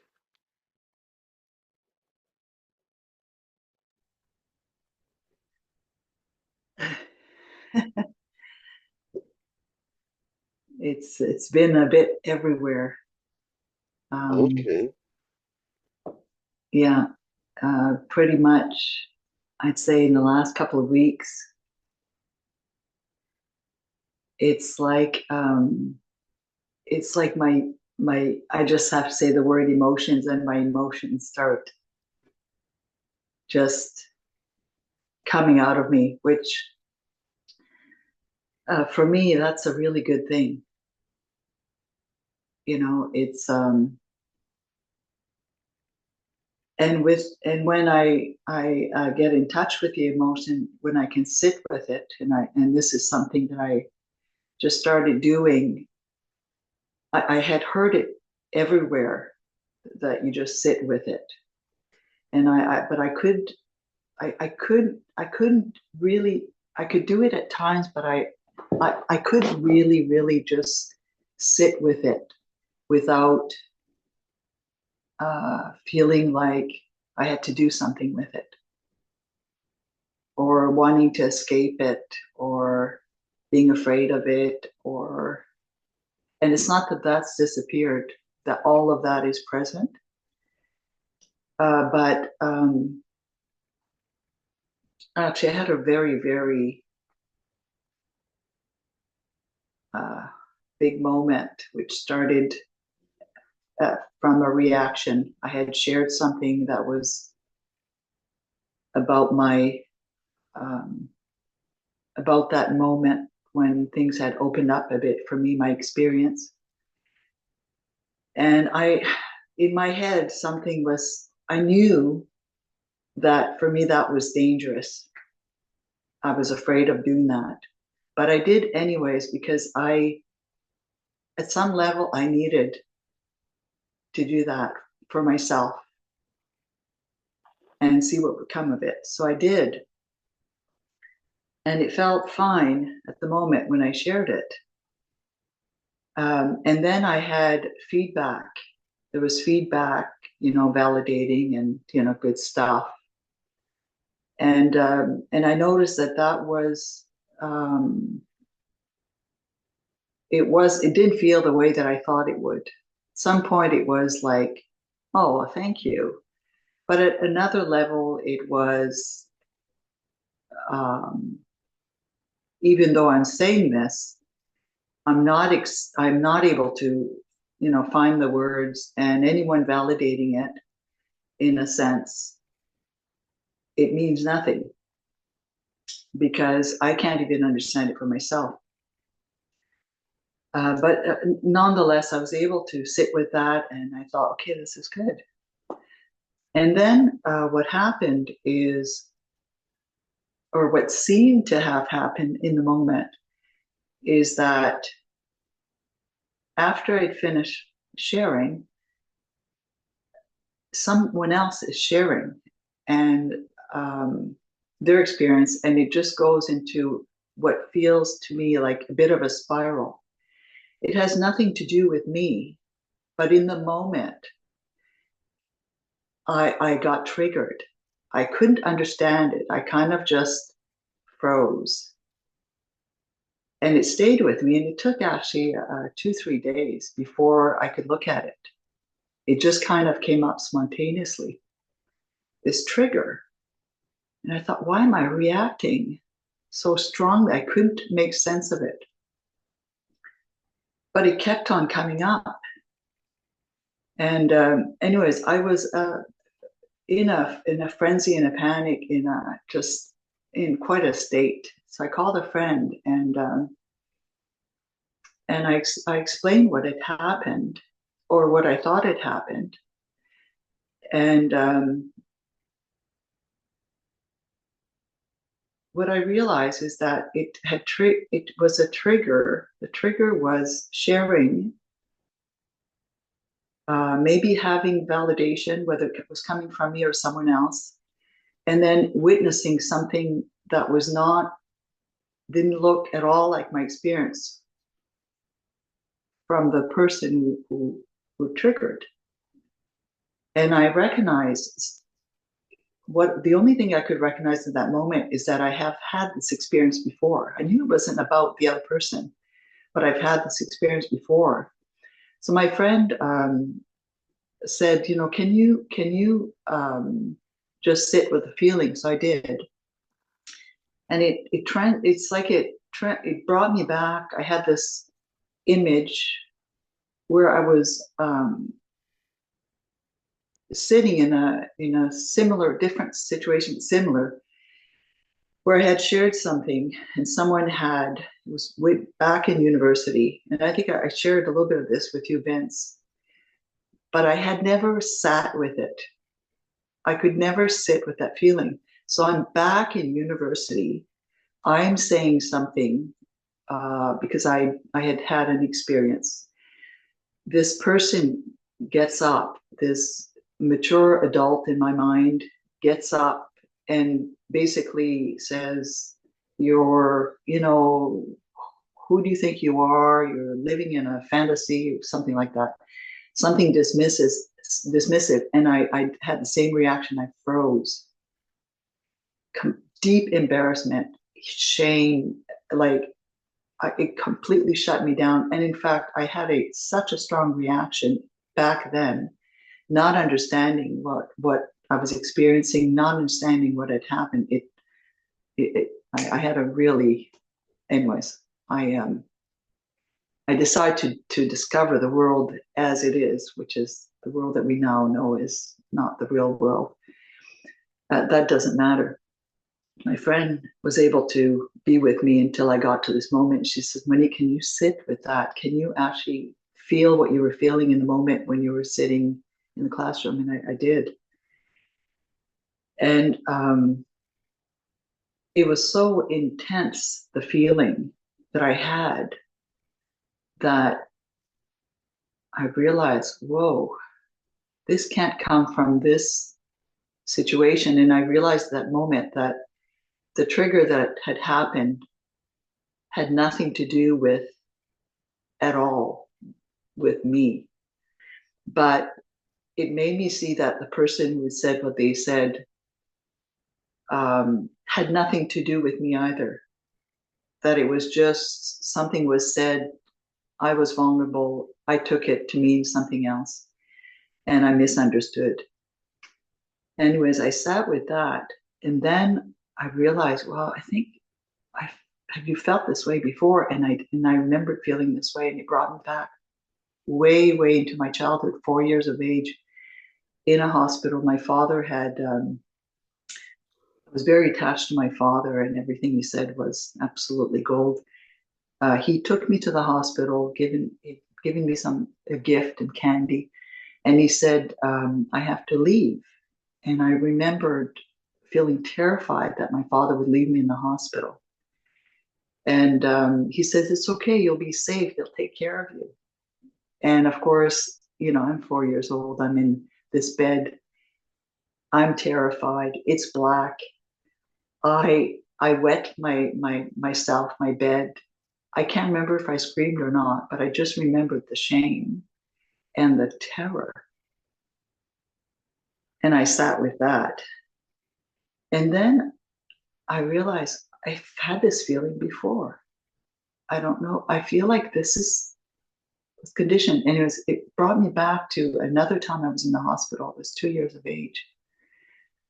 And it was the same experience. I had to ask my mother actually what had happened. And it was the same experience of being left alone in the dark, thinking the adults would take care of me. But instead they abandoned me, thinking that someone else would. And even at that point, I had a sense that it was actually pre-verbal. So I'd say this is like the big one for me. And all through that, I had this recurring line that I've heard my entire life in my head, which was, you're not what you say. That the adults would say something, you're safe. They will take care of you, they'll take care of you, but they wouldn't. I would be left to my own device. So it was it was a very, very major experience of really sitting with it. And ever since, it's like all these other little things are coming up. Pictures are being shown, and it's not like they're just normal little things, but at least I could see that my father was just my father, doing what he had to do. He did a really great job of making me feel secure, and then he had to hand me over.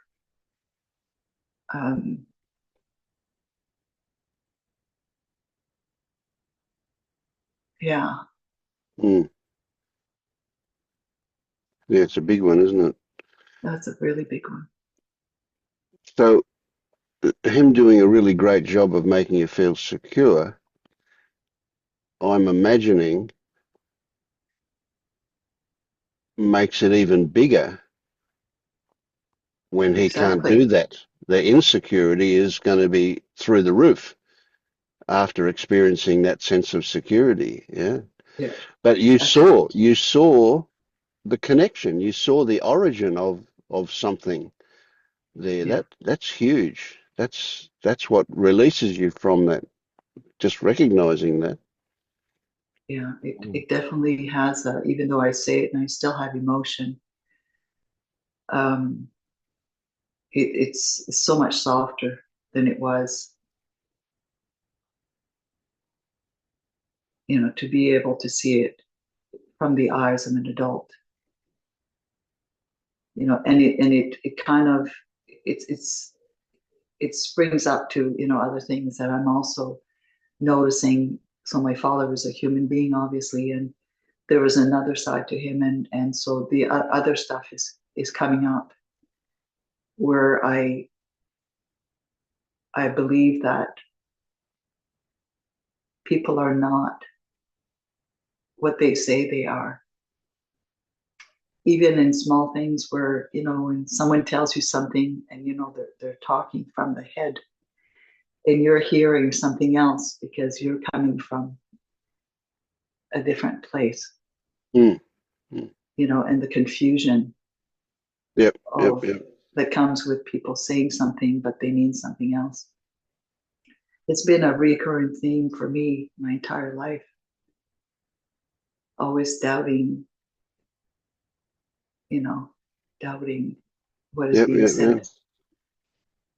But this is such a big thing. Can you imagine, as I do, that almost the entire population of the world has stories about themselves that they want to believe that doesn't really sync with the way they actually are. This is Yes, this unreal world, this conceptual world that we've been brought up in that does that. We're so we're many. we're much more aligned with ideals than we are with reality. Absolutely. And it's funny, this is such a big thing, but what's happened with this is I'm noticing a lot of little things, Yes. little conditioned behaviors, like simple as going to yoga this morning. And I realized the last 2, 3 days I've been choosing different spots, being free to choose different spots. I know it sounds really weird, but people, and I didn't notice that until the teacher said that about someone else. Oh, you moved your spot. I realized I've been doing that, this past week, Yeah, just 2 weeks spontaneously. maybe. Yeah. Yeah. Yeah, just feeling comfortable going here and there. I mean, say that to someone else, they're going to say, "Oh, Monique, like really, you need to get a life." Yeah. But Yeah. Yeah. And but you can it's imagine that you choose a different spot, and then the person who usually goes to that spot, yeah. who's locked into going to that spot every time, all of a sudden goes, "You're in my spot." And even if they Yeah, don't say it, how that they might then feel really insecure that they've got to find a new spot. Whereas you're a yeah, free spirit and you're just going, well, I'll try to this today. Yeah. yeah. Yeah, we do that. We do that all the time. You watch people go to a meeting, and if they're a regular meeting, they'll always go to the same chair. That's my Yeah. that's my spot. Yeah. So, anyways, that was oof. after that big thing, felt like I got hit by a bus. As yeah, my energy's been really up and down in the last couple Yeah, of yeah. weeks. Just See, so what we tend to put very little focus on Feta 3, on rites and rituals, right? But they're insidious. That's every time if somebody owns that spot, that's a rite and ritual thing, you know, because they're feeling insecure if they can't have that spot. It's like somebody's got a favourite chair, or they have to have their knife and fork put down in a certain way, and if that doesn't happen, oh, there's a reaction to it.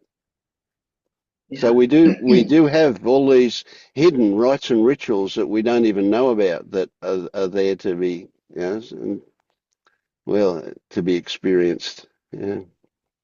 Yeah, and even I mean, I really enjoy coffee, but this morning I realized again, I had coffee and I get a reaction. I'm thinking, why am I doing this?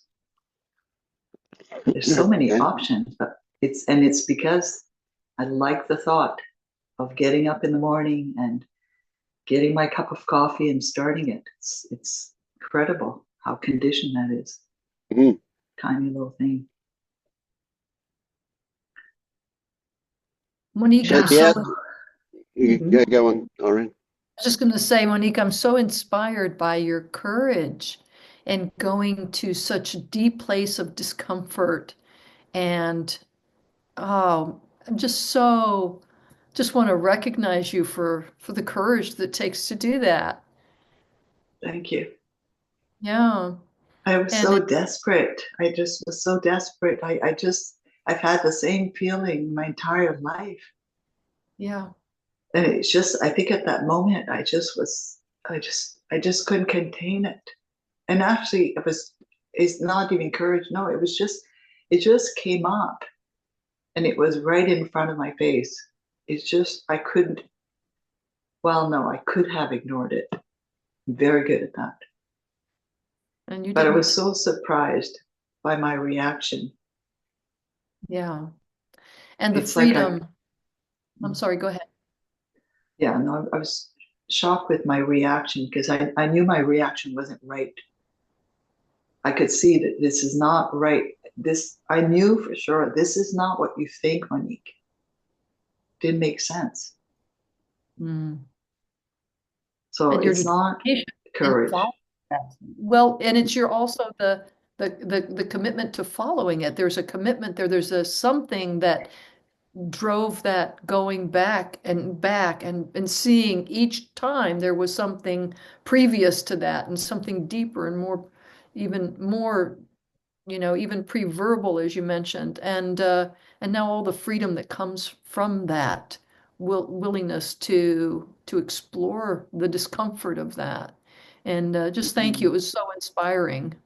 Oh, well, thank you, and I appreciate that. No, it has definitely it's definitely opened up something for me, and I don't know how. I just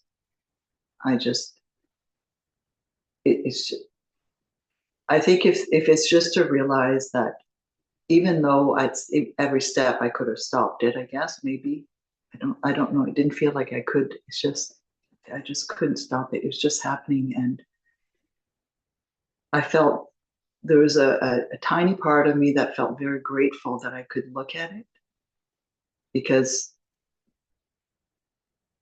in my heart's heart I wanted to for a long time, but I just couldn't. I just didn't know how to sit with that uncomfortable feeling and not knowing what's going to come up. So you were So very lucky to have that friend who said yeah, just sit with it. Yeah, so that's a person who also has a good view of yes, all of this stuff, eh? Yeah. she has done some very, very deep work.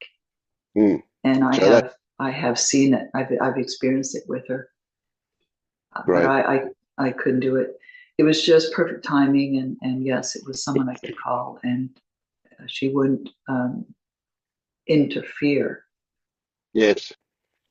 she could hold the space, and she was able to say, okay, Monique, can you stay with it? And then to say, okay, Monique, I'm going to hang up so that you can just stay with it without trying to give me direction, because Excellent. Yeah. it's the feathers are beautiful, but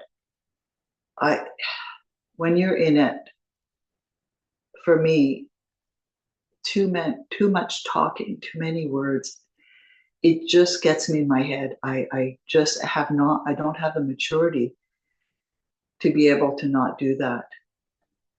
So I think, if anything, to be able to sit with it, this experience, to me, that was the most valuable thing, is just to be able to sit with it, not try to make anything of it, not try to go anywhere, not try to do anything, to just sit with it. That for me is a breakthrough. Yeah, that's a huge thing, really big thing. Yeah. And so you're saying just sit with it, like that's simple and straightforward, but it's not, of course. It's not. Because our natural inclination is to defend and to run away from, divert from it, and so on. Get into the mind, be active in some way, whatever. So the fact that you could just sit with it means that essentially that you were ready to look at that, that the conditions change enough for you to be able to make use of that. Yeah, great. In that moment. I couldn't have planned it. Yep. And your experience of that now will come in handy when the next thing comes up, and you'll go, oh, I can just sit with this. Yeah, I'm super excited about that. Yeah, because that was, it's like this whole idea of awakening. I mean, that I can't even conceive that. For me, if I can sit with being uncomfortable and just be there, I'm just really happy with that. Because then I can experience what's happening in the moment. Yeah. I mean, what more is there? Absolutely. Yeah. Welcome to the real world. That's the real world. Yeah. Anyways, it's good experience. And for me to the courage is this, Irene, is for me to say this. Just to say it and to not try to embellish it. Because I am really good. In my work, I used to be really good at making a case. I can make a case this way or a case this way. So it's really easy for me to fool myself, to believe whatever I come up with in my head. We're all good at that. Yeah, I think we all are. From what I'm hearing, we're really good. Yeah. So yeah, that's the big one. The rest is just so can you see honestly, that? I'm just resting, honestly. Yeah, great. Can you see that? Like last time we spoke to you, you were in a really great place. It was like, that was a beautiful, almost blissed out place that you were in, right? Yeah, I was. And that is actually a precursor to this extra work that's come along, right? It's like the fact that you were there enabled this to happen. So there's nothing lost. There's no going back. You haven't lost that place. You've moved forward into a new discovery. And then out of that, you'll probably go back into something similar to that wonderful bliss state that you experienced, right? Until the next thing turns up. And there will always be more.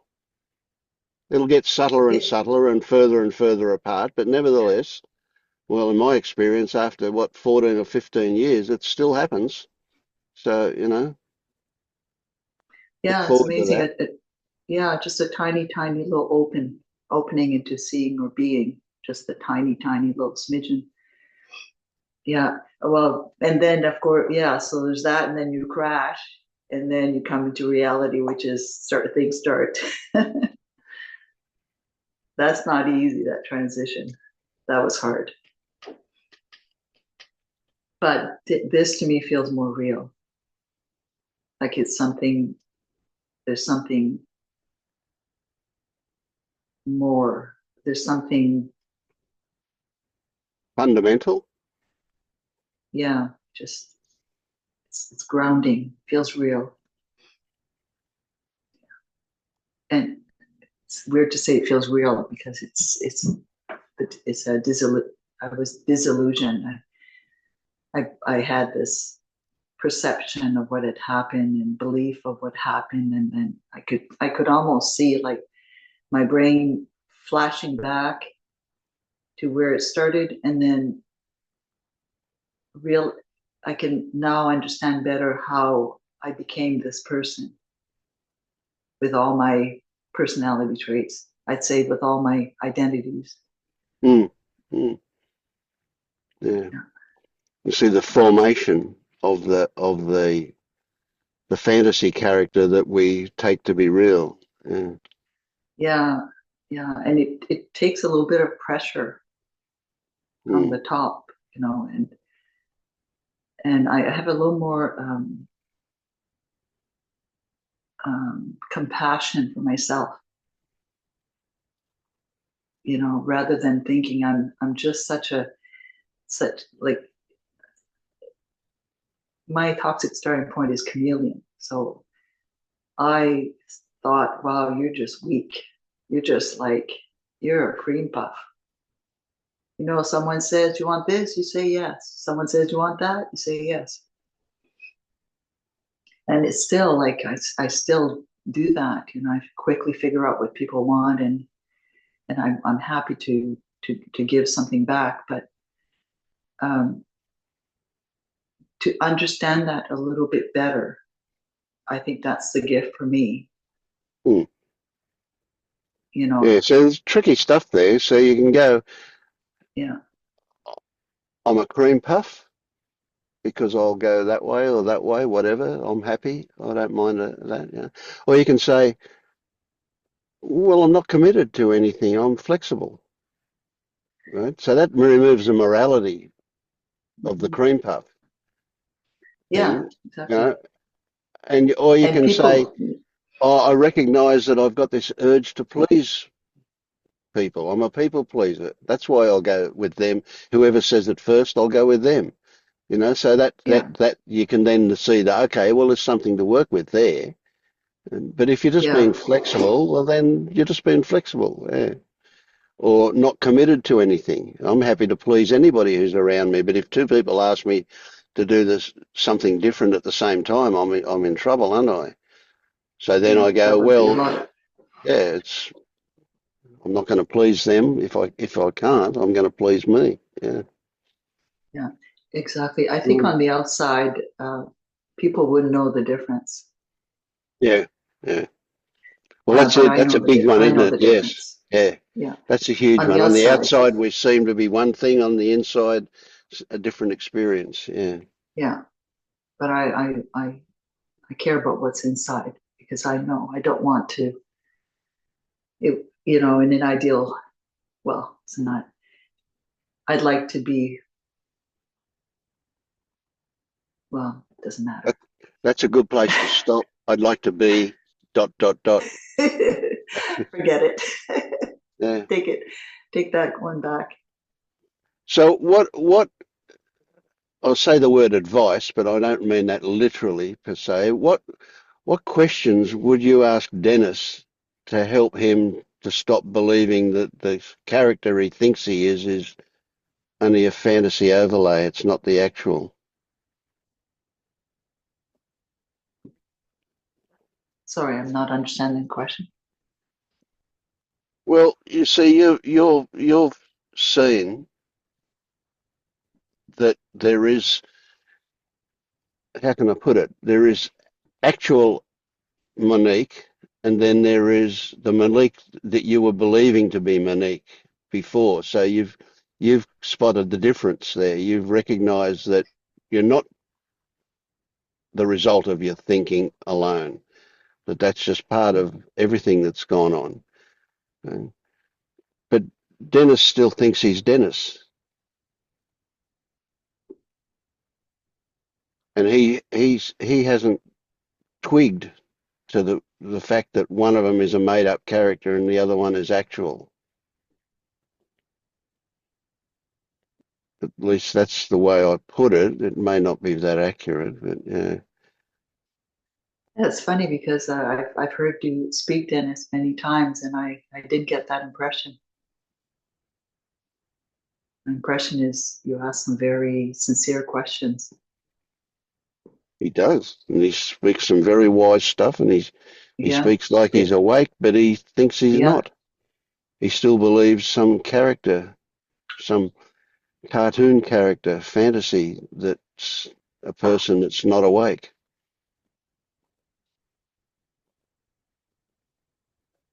you know, it's like a split moment, you know, where you're on one side, you know, one moment, and you're on the other side, and it's just a direct experience, just in that moment.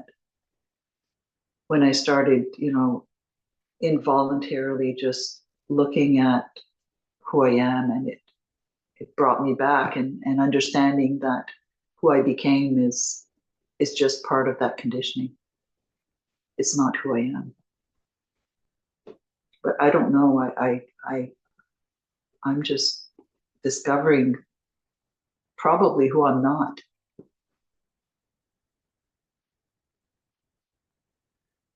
So there was no technique that got applied. Mm-hmm.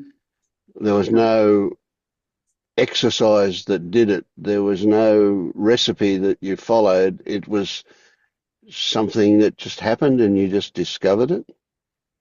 Yeah. There's a desire, a desire to see the truth. That's not any different than Dennis. Oh, I think he gives up on that desire sometimes, although he keeps coming, so he maybe hasn't given up on it.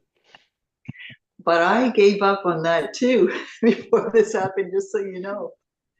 I was going to just throw the towel, because I was so sick of this, sick of myself, actually, sick of this person who I thought I Yeah, that's nice to was. hear, Monique. Yeah, I definitely resonated with your story. It felt like how you described what happened recently.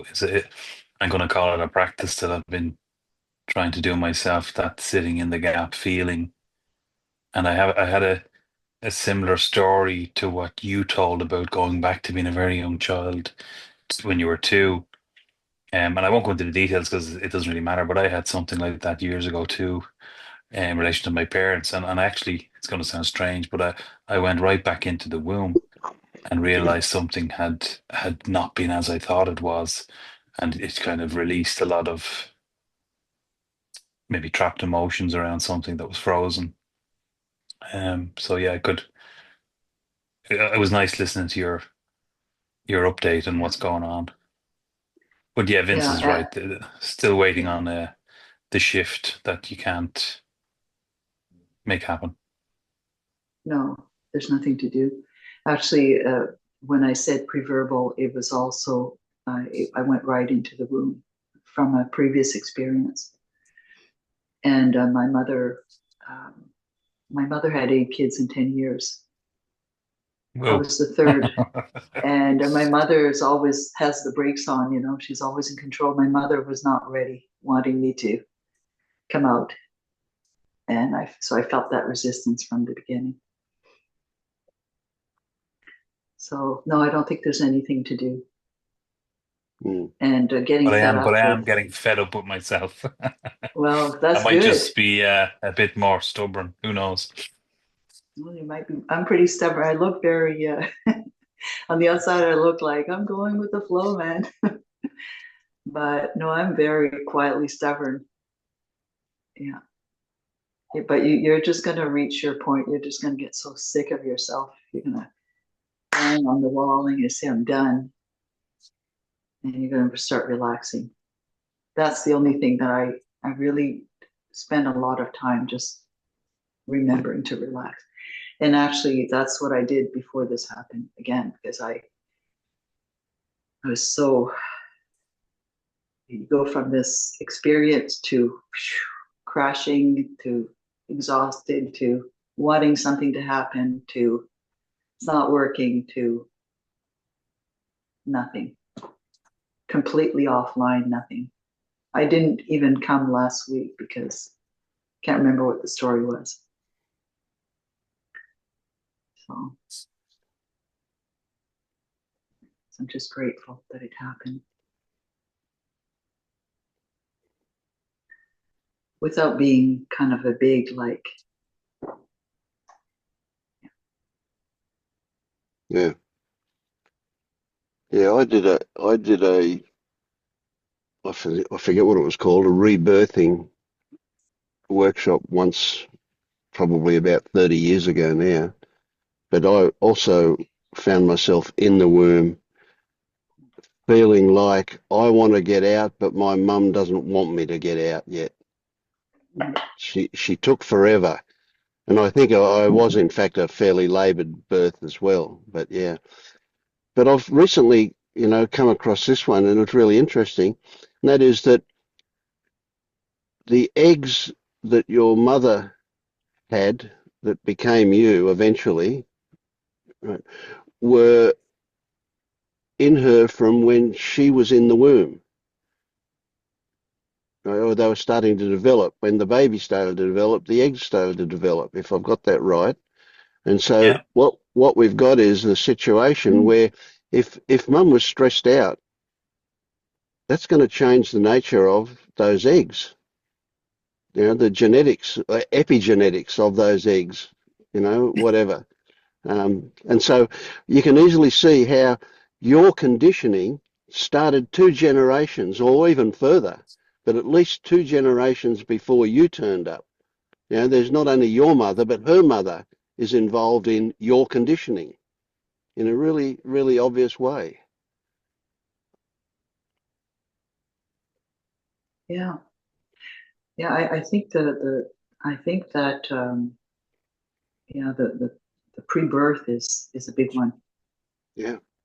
Probably I think for a lot of people. Yep. And we Yeah, I don't mean, just imagine what understand. your mother's body went through when she had 10 kids. Good heavens, that's hard labor, isn't it? Yeah, Wow. and Yeah. yeah, and her personality is so different than mine. I mean, we're just like complete opposites. So I can imagine I was always such a sensitive kid. My mom is like military, she's not in the Yeah, military, but she's yeah. like, Head down and go for it. Yeah. oh yeah, it's just like no gain, no pain, Mm. or the opposite. Yeah. Yeah, yeah. So it starts. There's a lot we don't understand.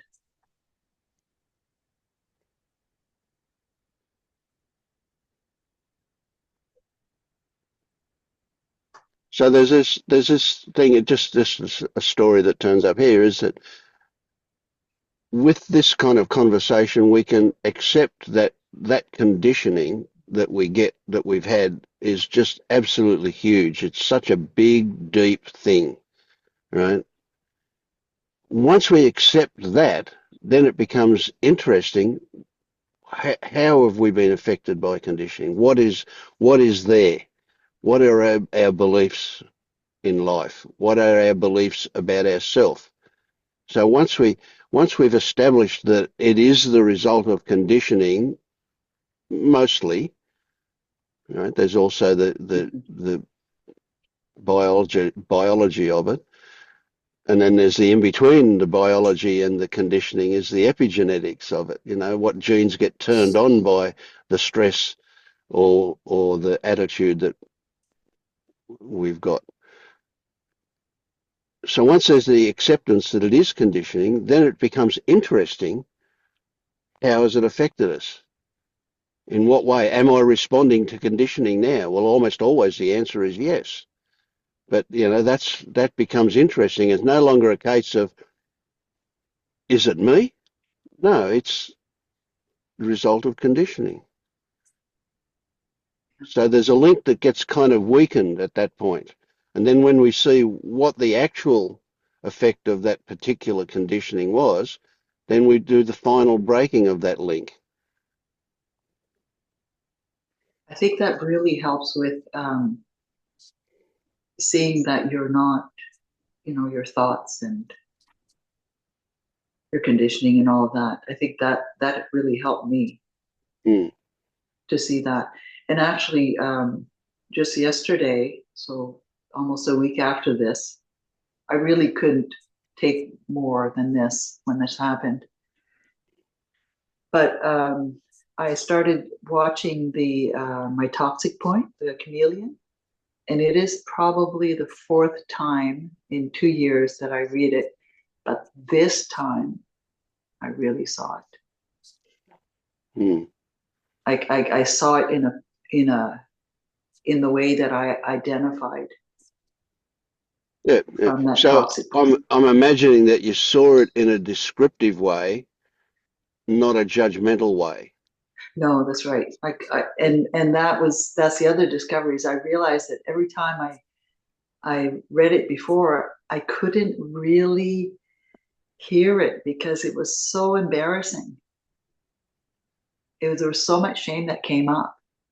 And even though I recognized this is me, it took me until the last time to kind of sit and accept it.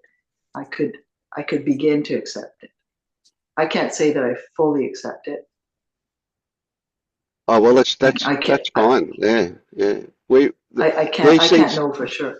Yeah, that's right. You won't know. These things will keep coming back until they don't. Yeah. And then when they don't, you go, well, is it just a bigger space between last time and this time or next time? So you don't know. You never know. So yeah. Yeah. This is the whole thing. See, so there's no point when we look at this process of waking up. There's no point that we can actually say, well, this is where it happened, because it's never a over the cliff kind of thing. It seems that way sometimes when we have a big epiphany, but to appreciate that epiphany is not the waking up. It's the result of a particular shift, maybe, but it's not. So there is no point where we can say, well, then we weren't awake and now we are awake. We can often use an epiphany as a turning point, and we can relate to it as the turning point, but that's not where it happened. It happened before that. But it didn't actually happen as such. There's no complete happening. It continues to happen forever and ever. And there is no point where we can say, oh, this was the beginning of it. I mean, when I look back at my life, I had 45 years or so of intense seeking, but the 20 years before that, I suffered hugely. So that's also obviously involved in the seeking. It was only when I got to 20 that I said, well, I'm going to do something about this, and started seeking. But before that, there was discomfort and all those other things that took me into it. So it's been my whole life, and probably it's even been before I was born. Who knows? So there is no point, and there's no end point either. I mean, do I say I've broken all the fetters? Well, I wouldn't, because experience has shown me that sooner or later something's going to trigger me. So that's just the way it is. It's an ongoing thing. So there is no point where we can say, "Oh, I'm awake." Yet it seems to be relevant to talk about that to the unawakened. But once we get to a certain point, then we don't. So we'll keep telling Dennis he's awake until he's awake, and then when he's awake, we'll never mention it again, because it's just what's next. Well, when I do wake up, I'll go on about it forever. Yeah.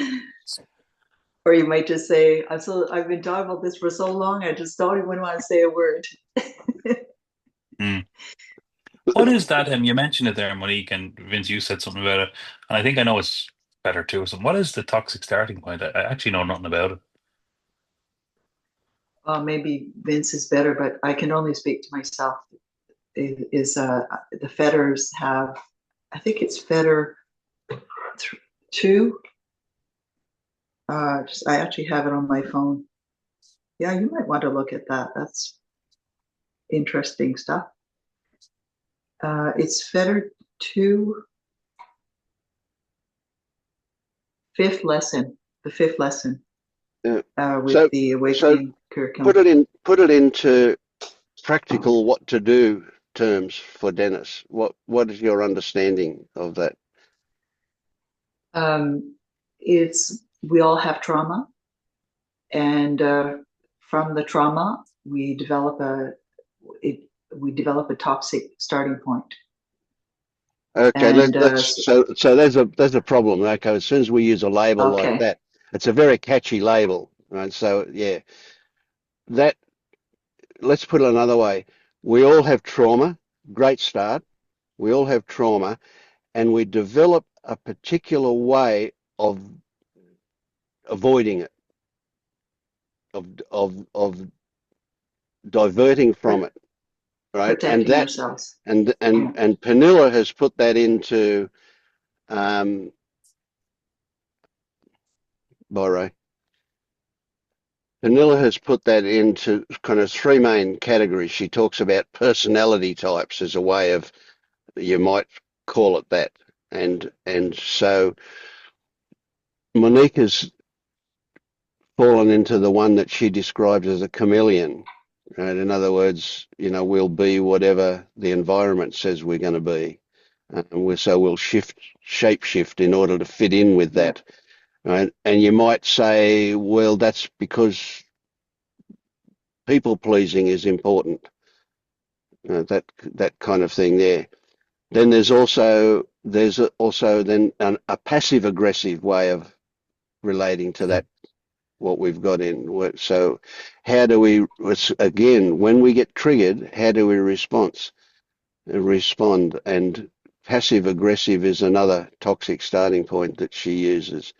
And there's a third one, which is just a bully, straight out Aggressive bullying, bully. aggressive bully, yeah. Yeah. And so these are three main categories, and I'm sure there's more, and I'm sure there's ones in between. I'm sure there's mixtures of those things as well. But nevertheless, Pernilla has just said this: if you recognise this, well, these are my words. If you recognise this as the nature of the way you avoid, then that's a good place to look at, because that's a starting point, and it's a toxic starting point.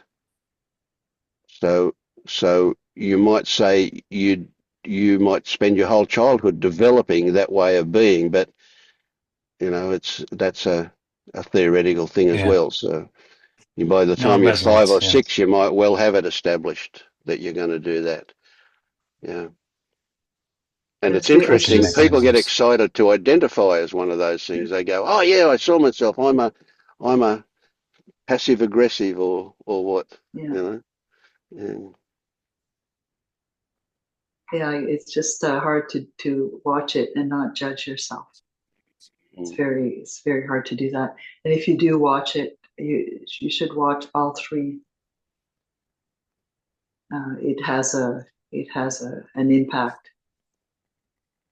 Yeah. I mean, Pernilla, there's a lot of details, a lot of information in those videos, and they're probably a bit more productive to watch than some others. Yeah. Yeah, the chameleon. I prefer being a fly on the wall. So actually, for me to speak up and take space is very difficult. So it's just part of the personality trait, survival. So I'd rather not be seen. That Yeah. way I don't get in trouble, right? It, I'm not going to say it, the wrong thing.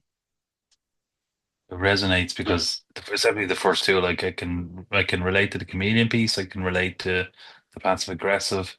Not so much like the bullying, but But who knows? Like it's probably in there, like you said, Vince, it's a mix of everything, and it's just a crude way to categorize what's a spectrum. But I was on a work call the other day. I was really aware of. I was speaking up. I was saying things. It was about a cultural meeting about how to develop the company and work on our culture and improve. And before the meeting, I had written down the word compassion. And at some point, I wanted to weave it into the conversation, and I did because it's such a new company and there's so many new people and everyone's trying to find their feet and it's busy. And I kind of said we should have an abundance of compassion for each other and for ourselves and, give each other a break. And this was kind of the theme. But even before that, anytime I spoke up, because it's kind of like part of what I want to do, just speak up, say something, be part of it. You're here, participate. What's the point otherwise? Mhm. But I was really aware of if Johnny said something, people would agree with Johnny, or if Mary said something, people would agree, or they put in the chat, I agree with. And anytime I said something, there was no, I agree with.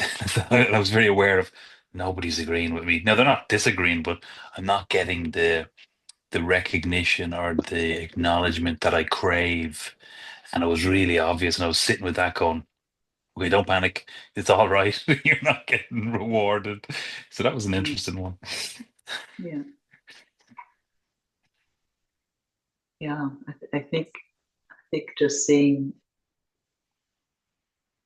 how you present yourself to the world is valuable, because down the road you start seeing that that's not who you are.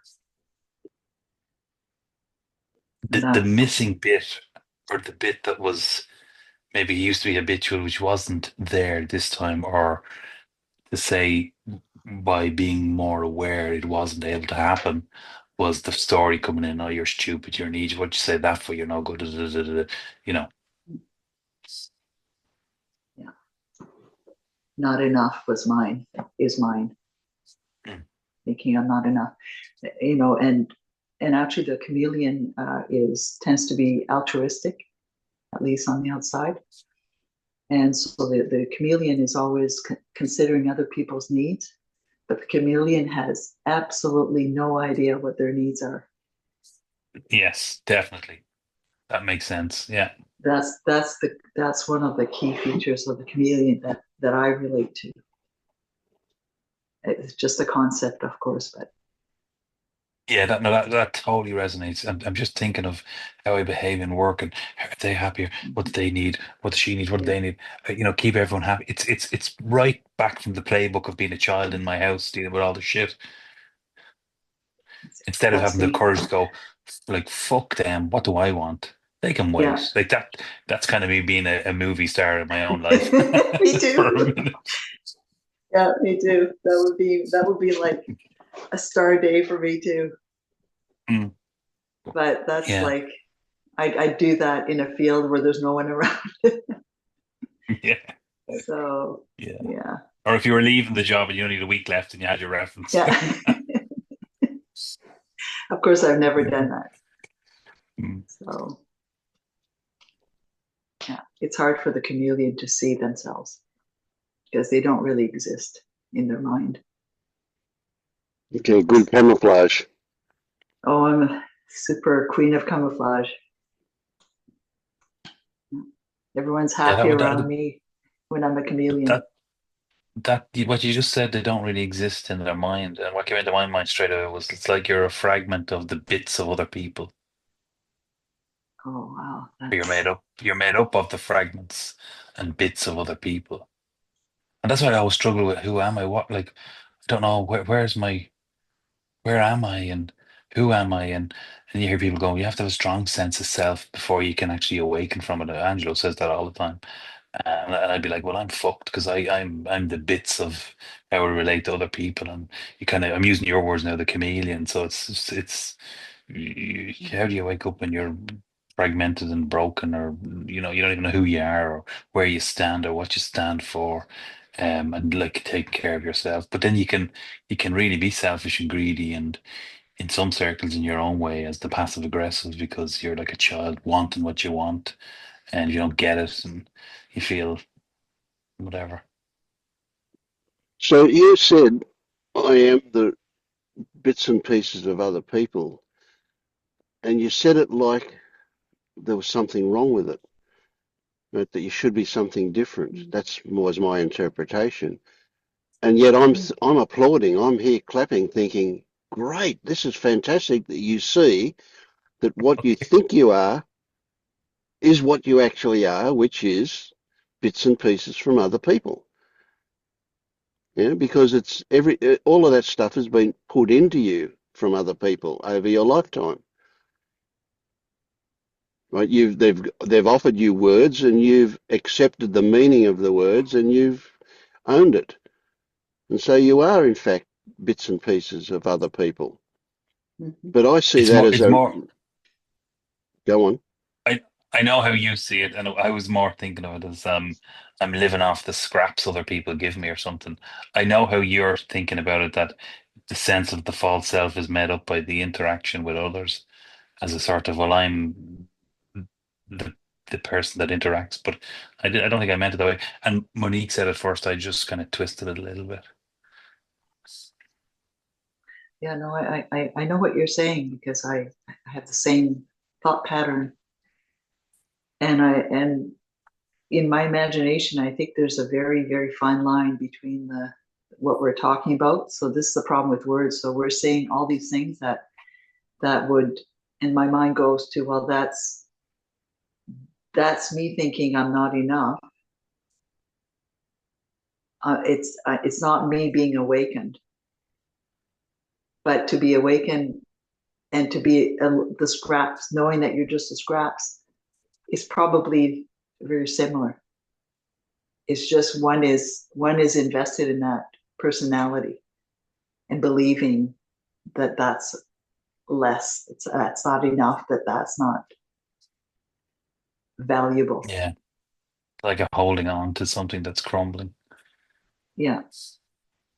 So there's a possible fundamental belief hiding in amongst this stuff, and that is the belief that we are indeed something, that we're trying to discover what that something is, when in fact Yeah. we are indeed not something, and we're trying to discover that we are not something,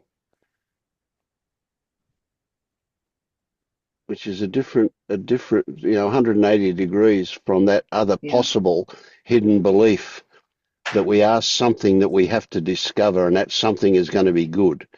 And it's so difficult to get there because of all this shit that's going on.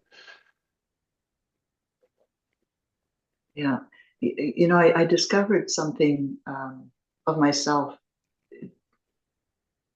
just yesterday, that when I was reading The Chameleon, is that I always felt that I needed to have a purpose. And but the sense of purpose would be something that I would do for others, and that it would be. And I didn't realize that I didn't understand what I meant when I said a sense of purpose. I thought I would contribute something or do something outside of myself, but I realized that for me, that's the wrong definition. A purpose for me would have to be inside, would be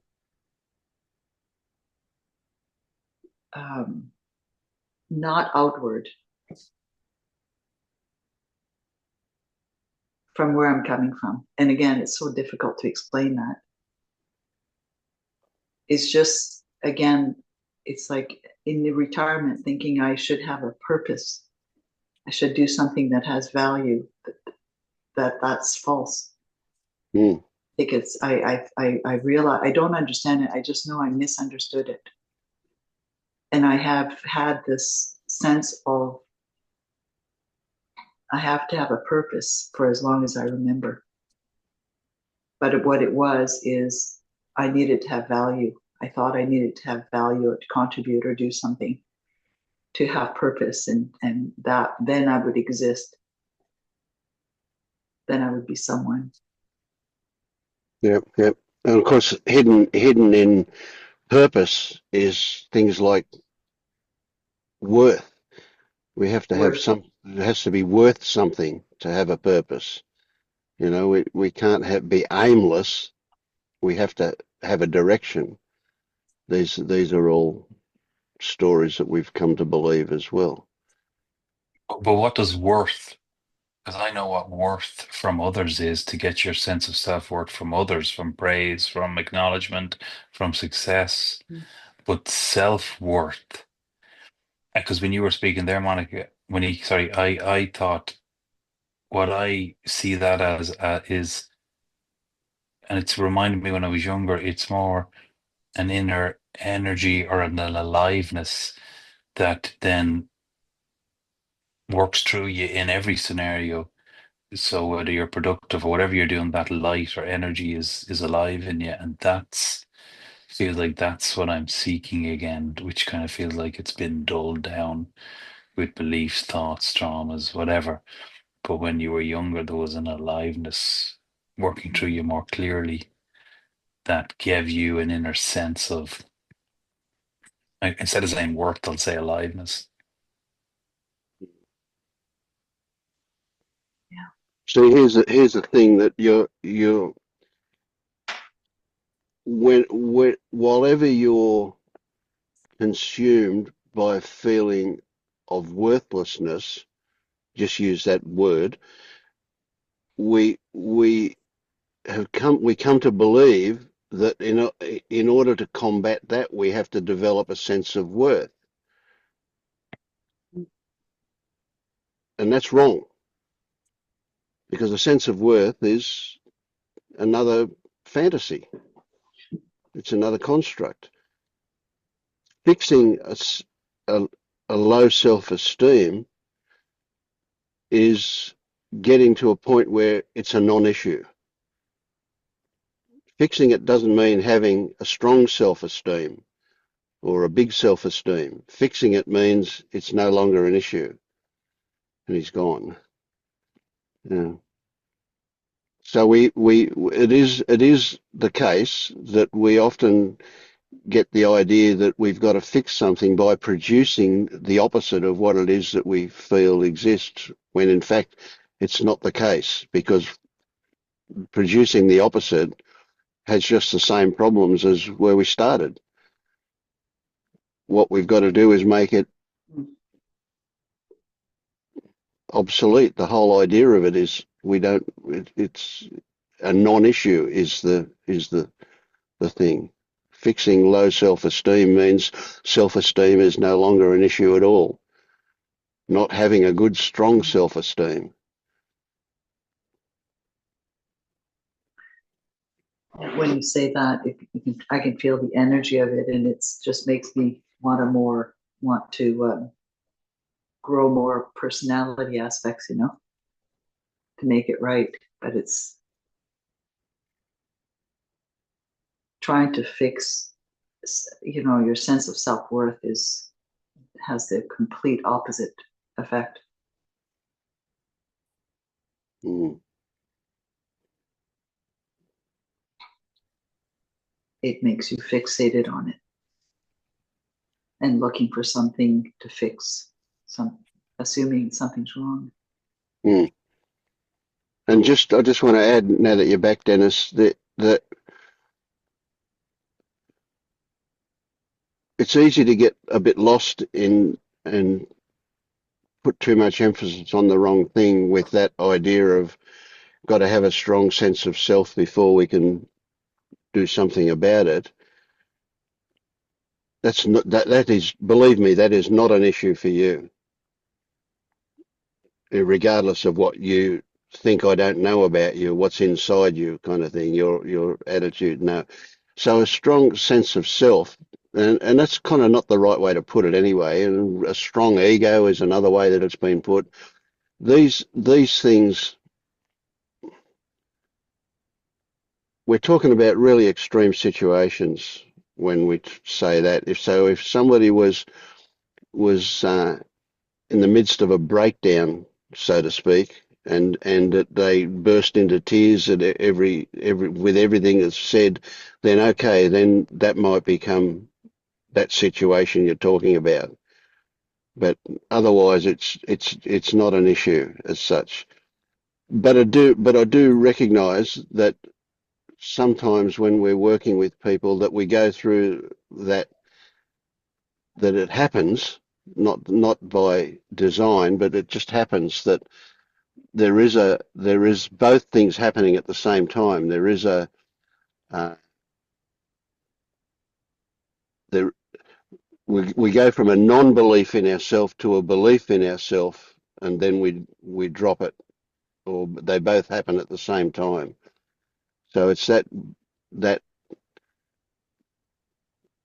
belief about who we are that we're really talking about. Yeah. Anyway, just all I want to say is, yeah, don't worry about that one. It's a non-issue for anybody here. Um, you know, Okay, thanks. if somebody was in that having a breakdown, then okay, let's do something about that then, and all we're going to do. But you go to any psychologist or psychiatrist, and well, not so much psychiatrists in Australia, they just want to give you pills, but essentially the traditional psychiatry or the psychologist, their job is to give you a strong sense of self. So they're going to be promoting purpose in life, meaning in life, that kind of stuff. And that's well, we're not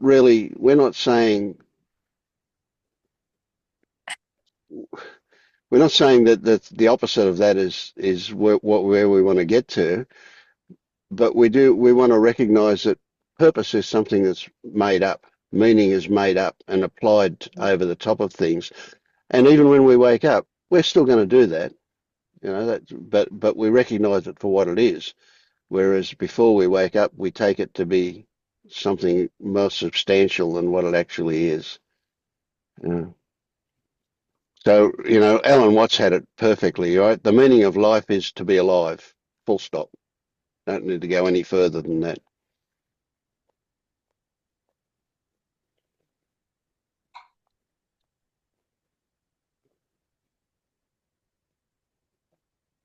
Have you been, Ramis? Haven't seen you for a while.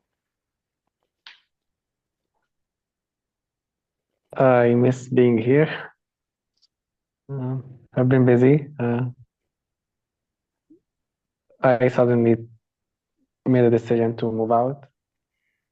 Okay, yep, I see a different wall behind you. Yeah. Yeah. How does it So feel?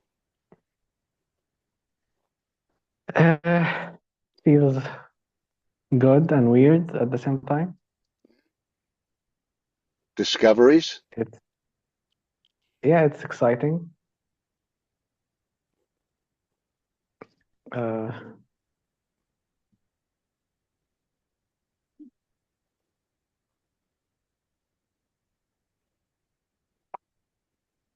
and a lot is happening. I feel like I'm in a completely different world, different people, different things to do, and I'm still adjusting. Yep, of course. Yeah.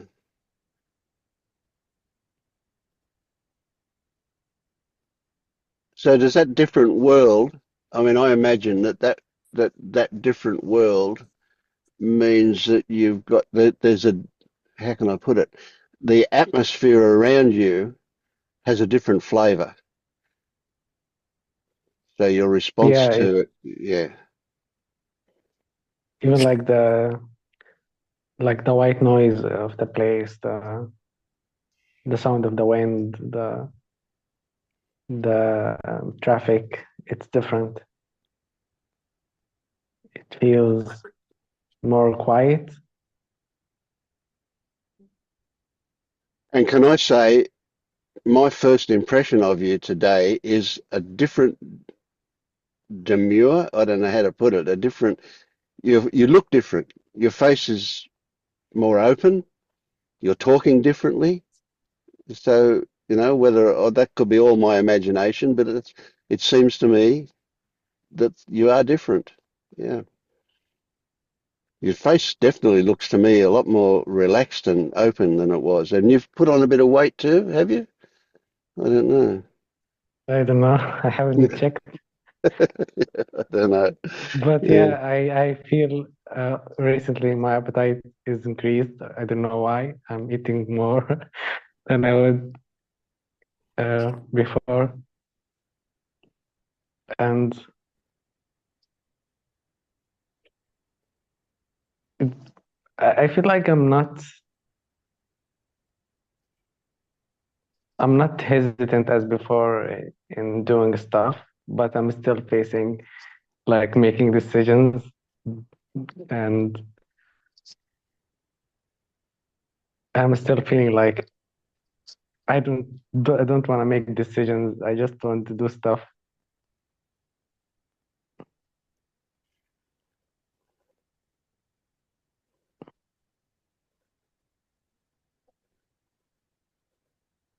So have you discovered that stuff happens without making decisions? Yeah, before I before I took the decision, like in general, I was considering moving out, but I would consider like every details, like what exactly I would do, and have like a plan. And this, when I took the decision, I have no idea what to do. I felt I had this dream. I don't know if I shared it with you here. I was like in this dream, I was lying in a field at night, and I was looking up the sky, and the sky was full of stars, and the stars start to form like big birds, and they start like flying from left to right. And I was like amazed of how the star is moving, and I looked. Two dogs approached me, and I thought they were gonna attacking me, and they turned out to be friendly. And I was missing my shoes, and I told them, "Can you find my shoes?" And they went and brought back my shoes, each dog. And I woke up. I called my sister, and I messaged her, I want to come and visit. And I booked a ticket, and I went, and I have no idea what to do. I came here and start looking for a new apartment. And I just moved like a week ago. Right. And things happened like I just like flowing with the wind, like something happens and I'm Yeah. going with Yeah. it. And Beautiful. Absolutely beautiful. Love it. Yeah. Yeah. So you can even appreciate, perhaps, I imagine you can, that something changed in you that allowed you to allow the wind to push you around. You were able to let go of insecurities that made you want to plan and check things and just be spontaneous. That's great. That's a huge thing. Do you see that? How big that is? it feels big. Before I made the decision, I was in a very bad place. I was very, uh, I was suffering a lot. I was not happy. I was not motivated to do anything. And I felt like I just can't stay any longer in this place. And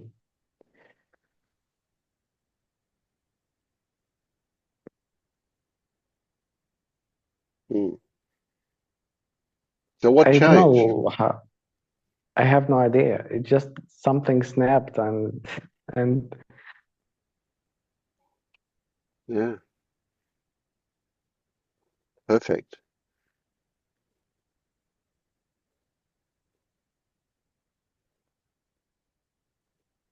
And in a way, it's a great example for that's how a lot of this stuff happens. It's totally unexplainable. I don't know, something snapped is the perfect way to describe so many of these shifts that happen. It's when a belief gets dropped. That's what happens. But I mean, that's just an overlay, a story about it. But the end result is that, well, something is different. Yeah.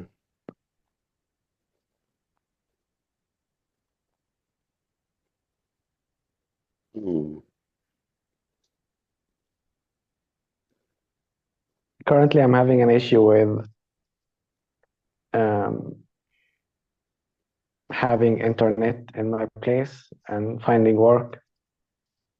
And the owner of the apartment I'm renting from, he's supposed to like submit an application or something for um, the landline,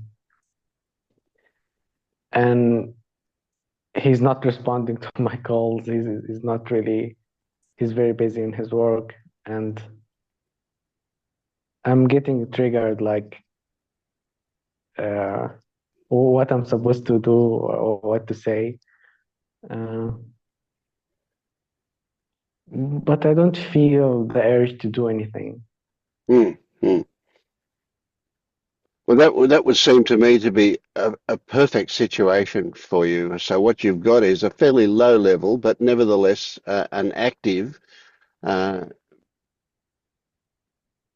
situation that's will trigger stuff that's inherent in you, and but the beauty of it is that it's low level enough for you to be able to look at it fairly easily. You're not going to get swamped by it per se. But so with him not responding in the way that you should, you're likely to get frustrated or angry or impatient or any of these things, which give you something to look at. Um, and the main thing for you to look at is how these things relate to your stories.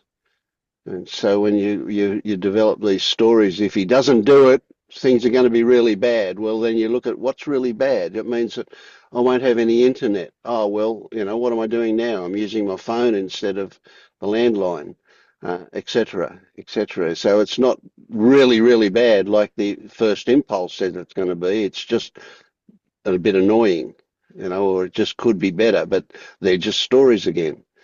So the opportunities come from this situation. It's a good one. So you thank the landlord for being an arsehole. That's just exactly what you need. He's not really an I've arsehole. been thinking, He's just busy. Yeah. Sorry. yeah, the triggers I'm having, they seem like easy enough to deal with. Like they're not, and I'm responding differently to things as I used to before, and I'm able to stay more in the gap of Excellent. not Yes. reacting, and And see the stories that uh, are involved. Yes. Yeah.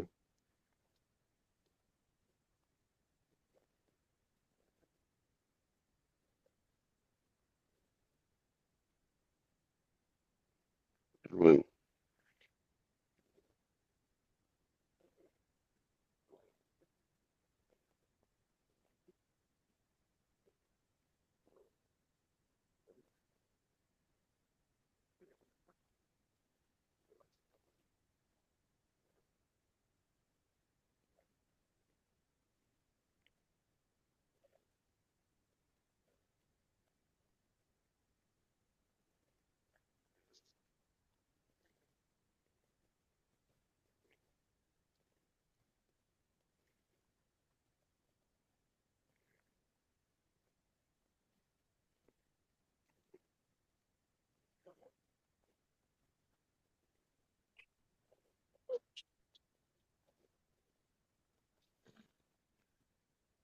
How are you, Bianca?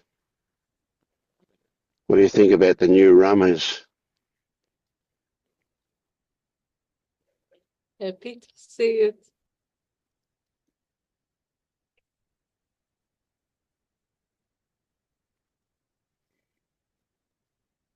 And moving out can do wonders.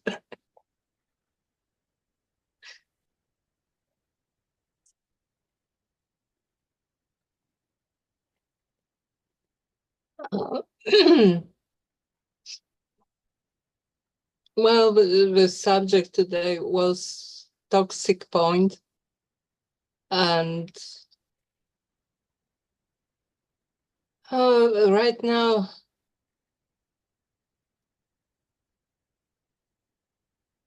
I think I want to learn more about my toxic point.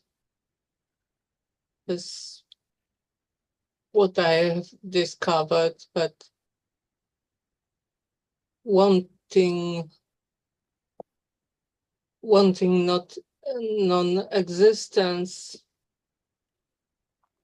is a coping mechanism that comes from this very early trauma.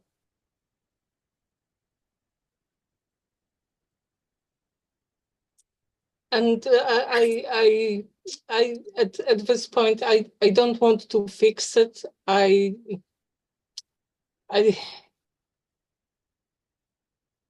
not sure if I want to change it, but I want to learn more about it, how this mechanism works, how. Yep.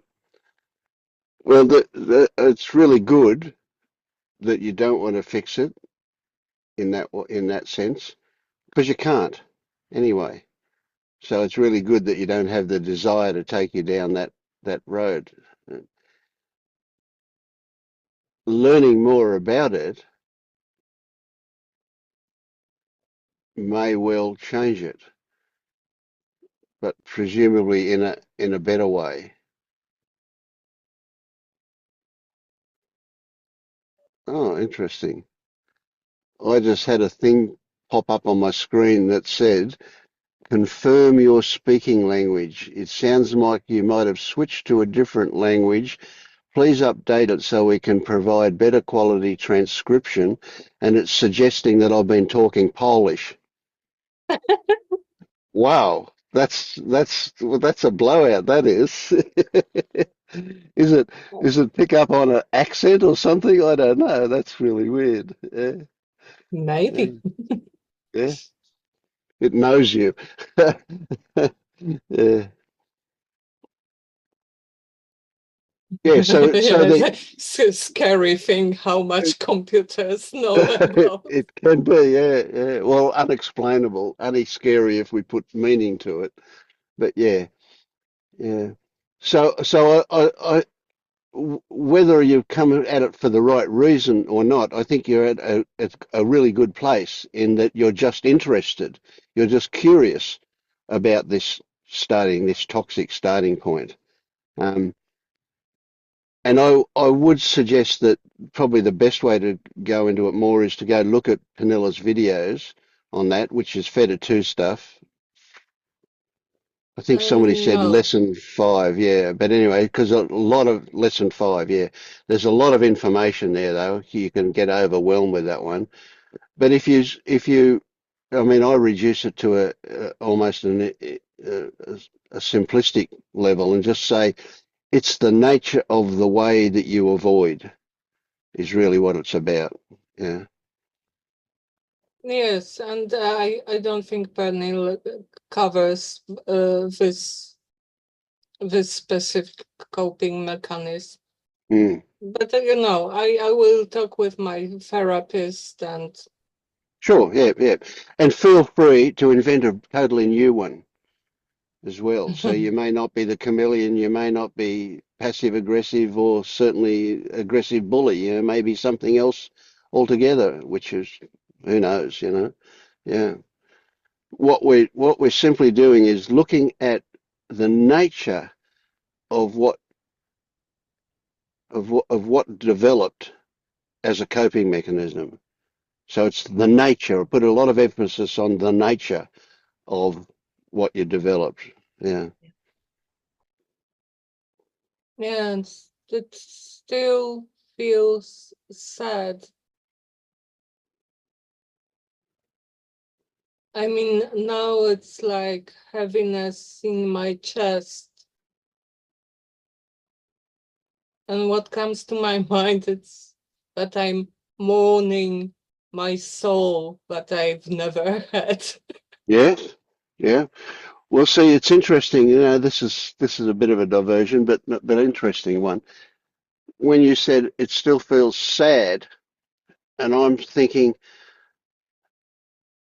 it doesn't work to say it still feels grief. That's the language doesn't give us permission to say it like that. Right? Yet that's probably more accurate, right? So the sadness is the tangible experience of sensation in grief, right? But you're grieving the loss of something, so it's missing, right? And that grief isn't just the sadness. The sadness is just the physical component to that grief, and that grief is, It's, yeah. it's not really missing. The wanting is still there. It's just that it's not my soul. It's Mm, just mm. conditions.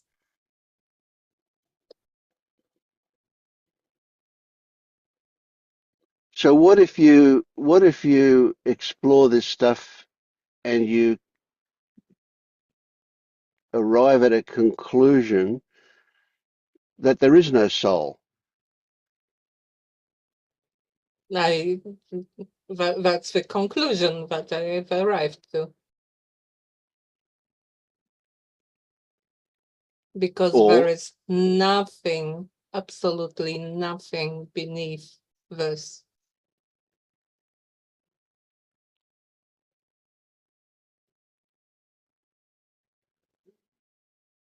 so it occurs to me that there may be value in contemplating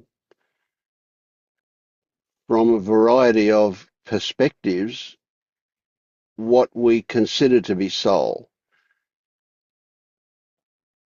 It, and then to play with and see if some of those things are what we've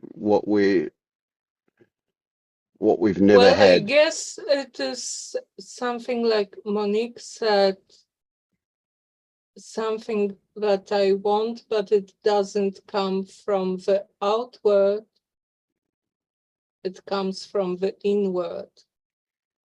And it was inward, because I wouldn't be able to figure out it is conditioned without the knowledge that modern psychology gives us.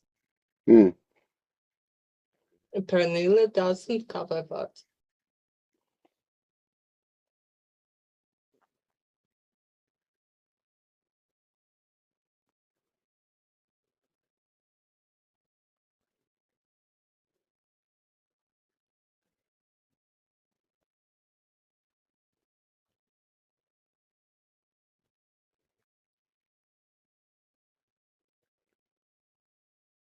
No, and like I said before, beneath that is just a body that eats, sleeps, and defecates.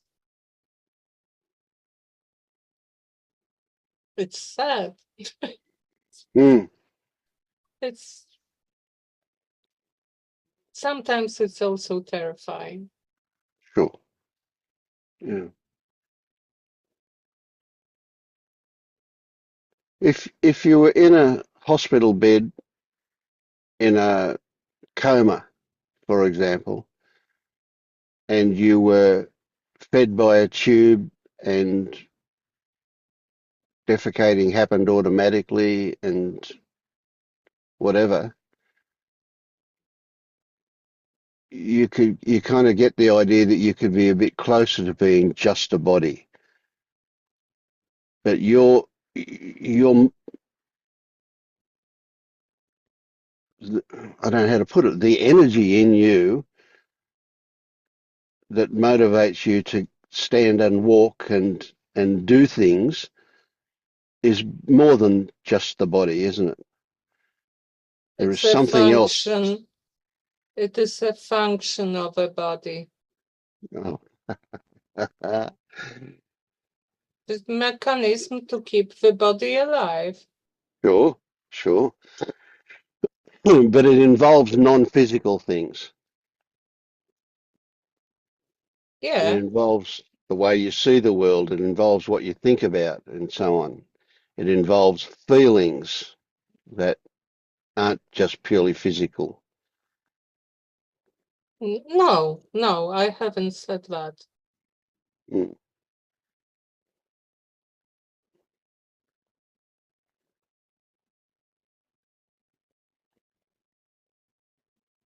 So when you say soul, to me, there's a kind of a flavour to that, and I can't, I would see it as an oxymoron to think of a bad soul or an evil soul or a or whatever. So soul has implicit in it for me, uh, good, compassionate. Uh, No, for me, I think that I had a hidden belief that this is the part that is not mechanistic. mm, well, that sounds But reasonable. Yeah. it is, but as it occurs, it's also mechanistic. It's a coping mechanism just to keep body alive, to survive.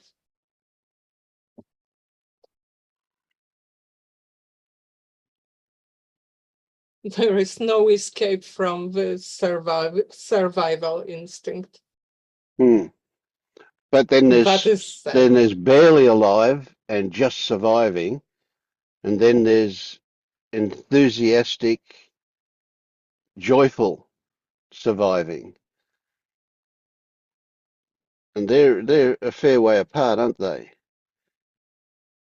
So is this, if the soul is just mechanistic, like you say, then either barely alive and existing is sufficient, or joyful, enthusiastic, alive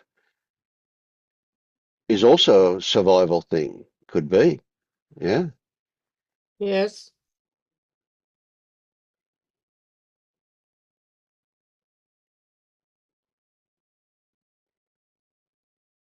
But you do recognize that we're not talking about a thing as much as we are talking about the culmination of a huge amount of stuff.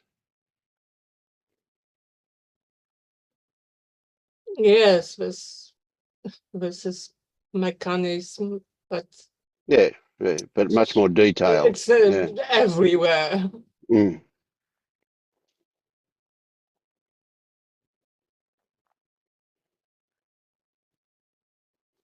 So since you discovered that the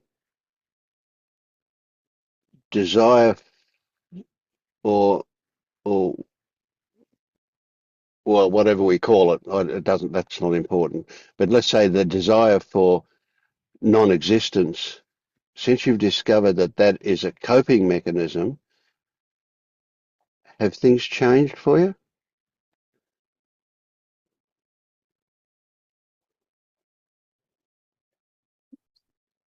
Well, as you can see, it's sad. Sometimes it's terrifying. I also feel more apathetic, I would say. Yeah, less energy. Mm.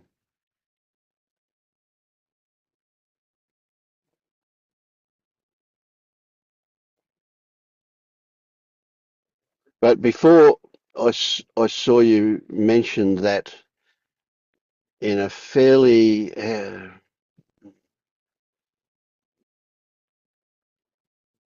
the word aggressive comes to mind, but it's probably not right. But determined might be a better way to put it.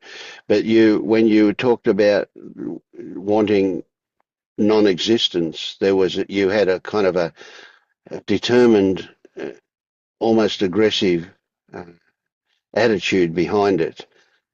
And now is that different? Is that now a bit softer and different? Now it's apathetic. Now it's apathetic. Okay. All right. Yeah. Yeah. Would you say that apathetic includes helplessness? Yes.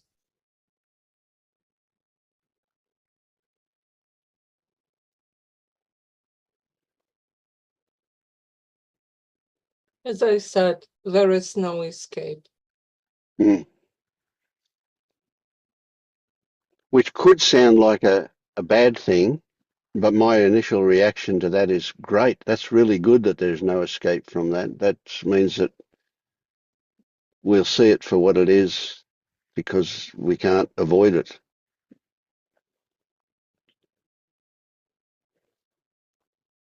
one day, sometime. Mm.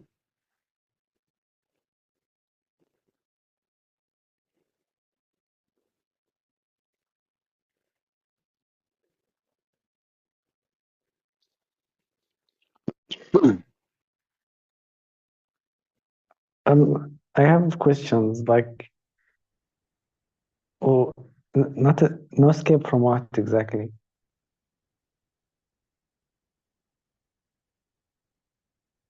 From survival instinct.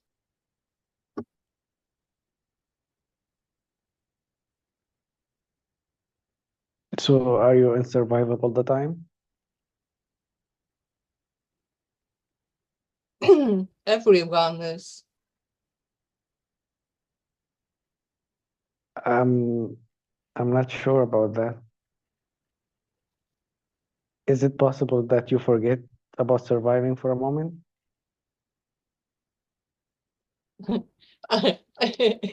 In my mind, I can, of course. But the body is in survival instinct. That's also in your mind.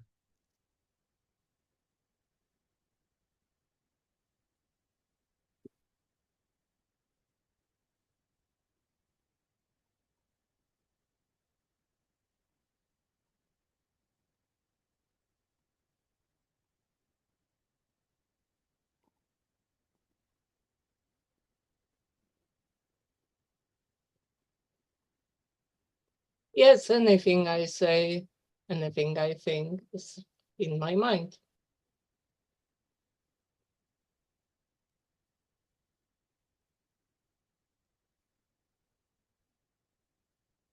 So for the sake of this, can you appreciate that in your mind is the same as in your body? It is they're not different. I mean, we can separate them out and say, okay, this is just a mental thing, but we respond to mental stuff, and that response is bodily.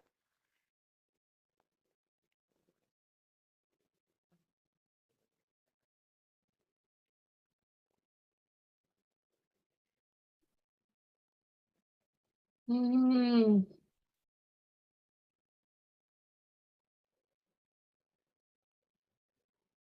But also what mind produces are coping mechanisms. So we've got the mind that produces coping mechanism. We've got the body that produces coping mechanisms. They both do.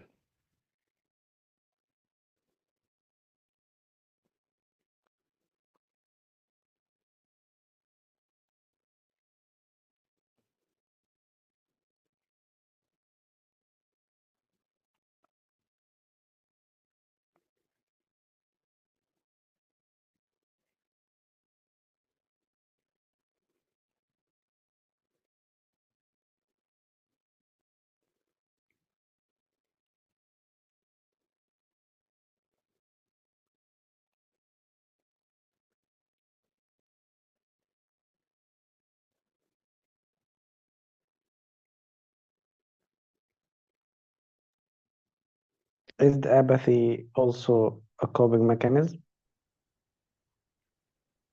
Yeah.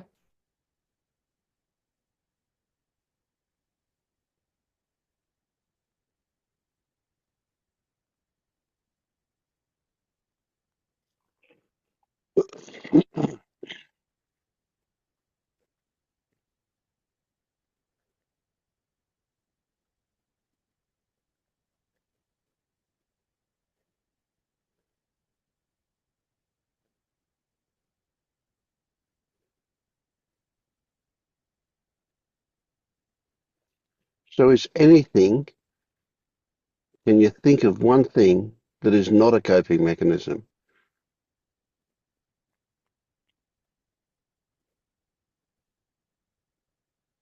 No.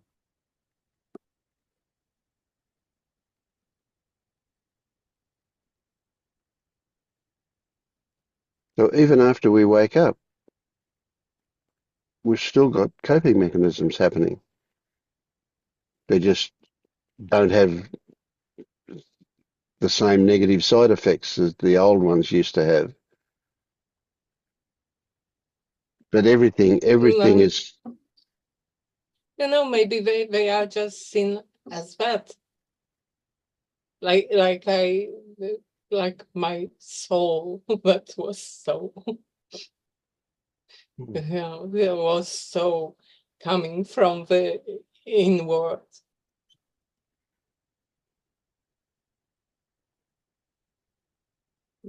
Like you often say that the illusion is still there. We just know that it is an illusion. hmm.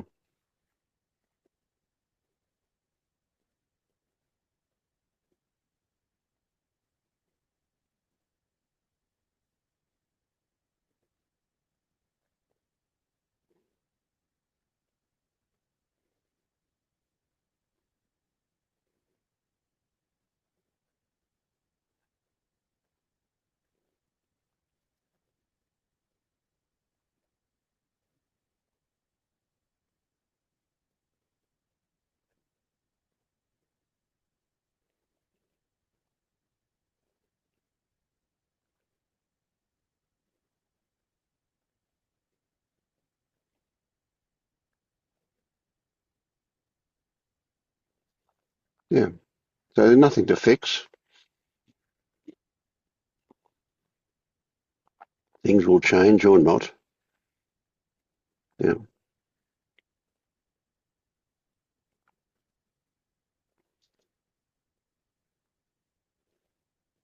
How have you been, Maya?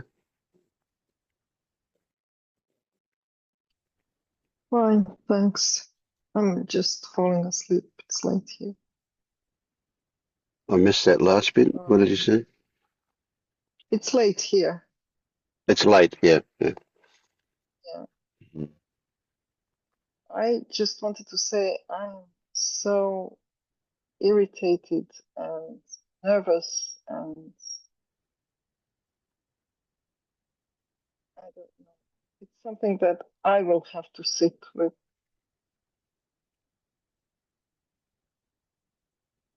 I don't know what it is. So you feel irritated and nervous, but you can't see an anchor for that. You can't see what it's coming out of. Mm. Yeah, yeah.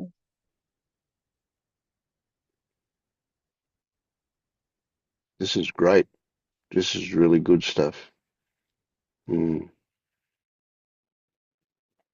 Is it clear to you as it is to me that under these circumstances there is a great discovery to be made?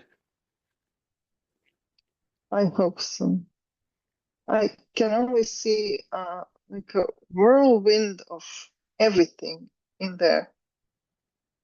Me accusing myself of lying to myself, to everyone else, of doubting everything, of why am I sitting here? There is no awakening. What am I doing? We are just wasting our time here. So everything anything. And Yeah, good one. Yeah. we'll see. And We'll and see. can you imagine that this is a forward movement from the rather good place that you've been previously into the next step, so to speak. The next discovery is alive and waiting for you now with this. It's not like you I lost just, what you had before.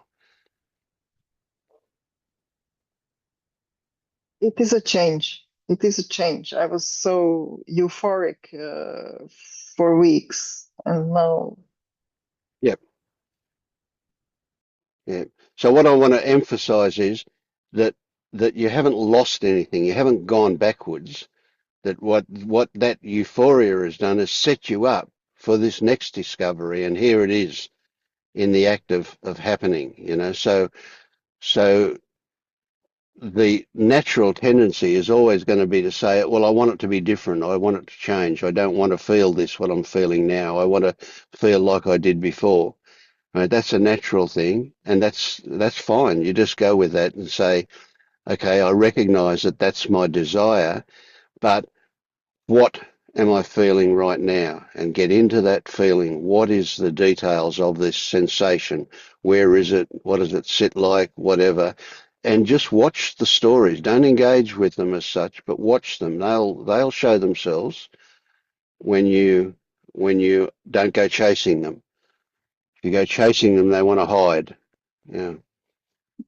yeah, I think there's nothing left for me to do anymore but hmm sit in desperation at this moment. Yeah. Yeah. Well, it may be. Yeah. You've reached the edge of the cliff and now there's nothing to do except sit there and wait to see what happens. May well be.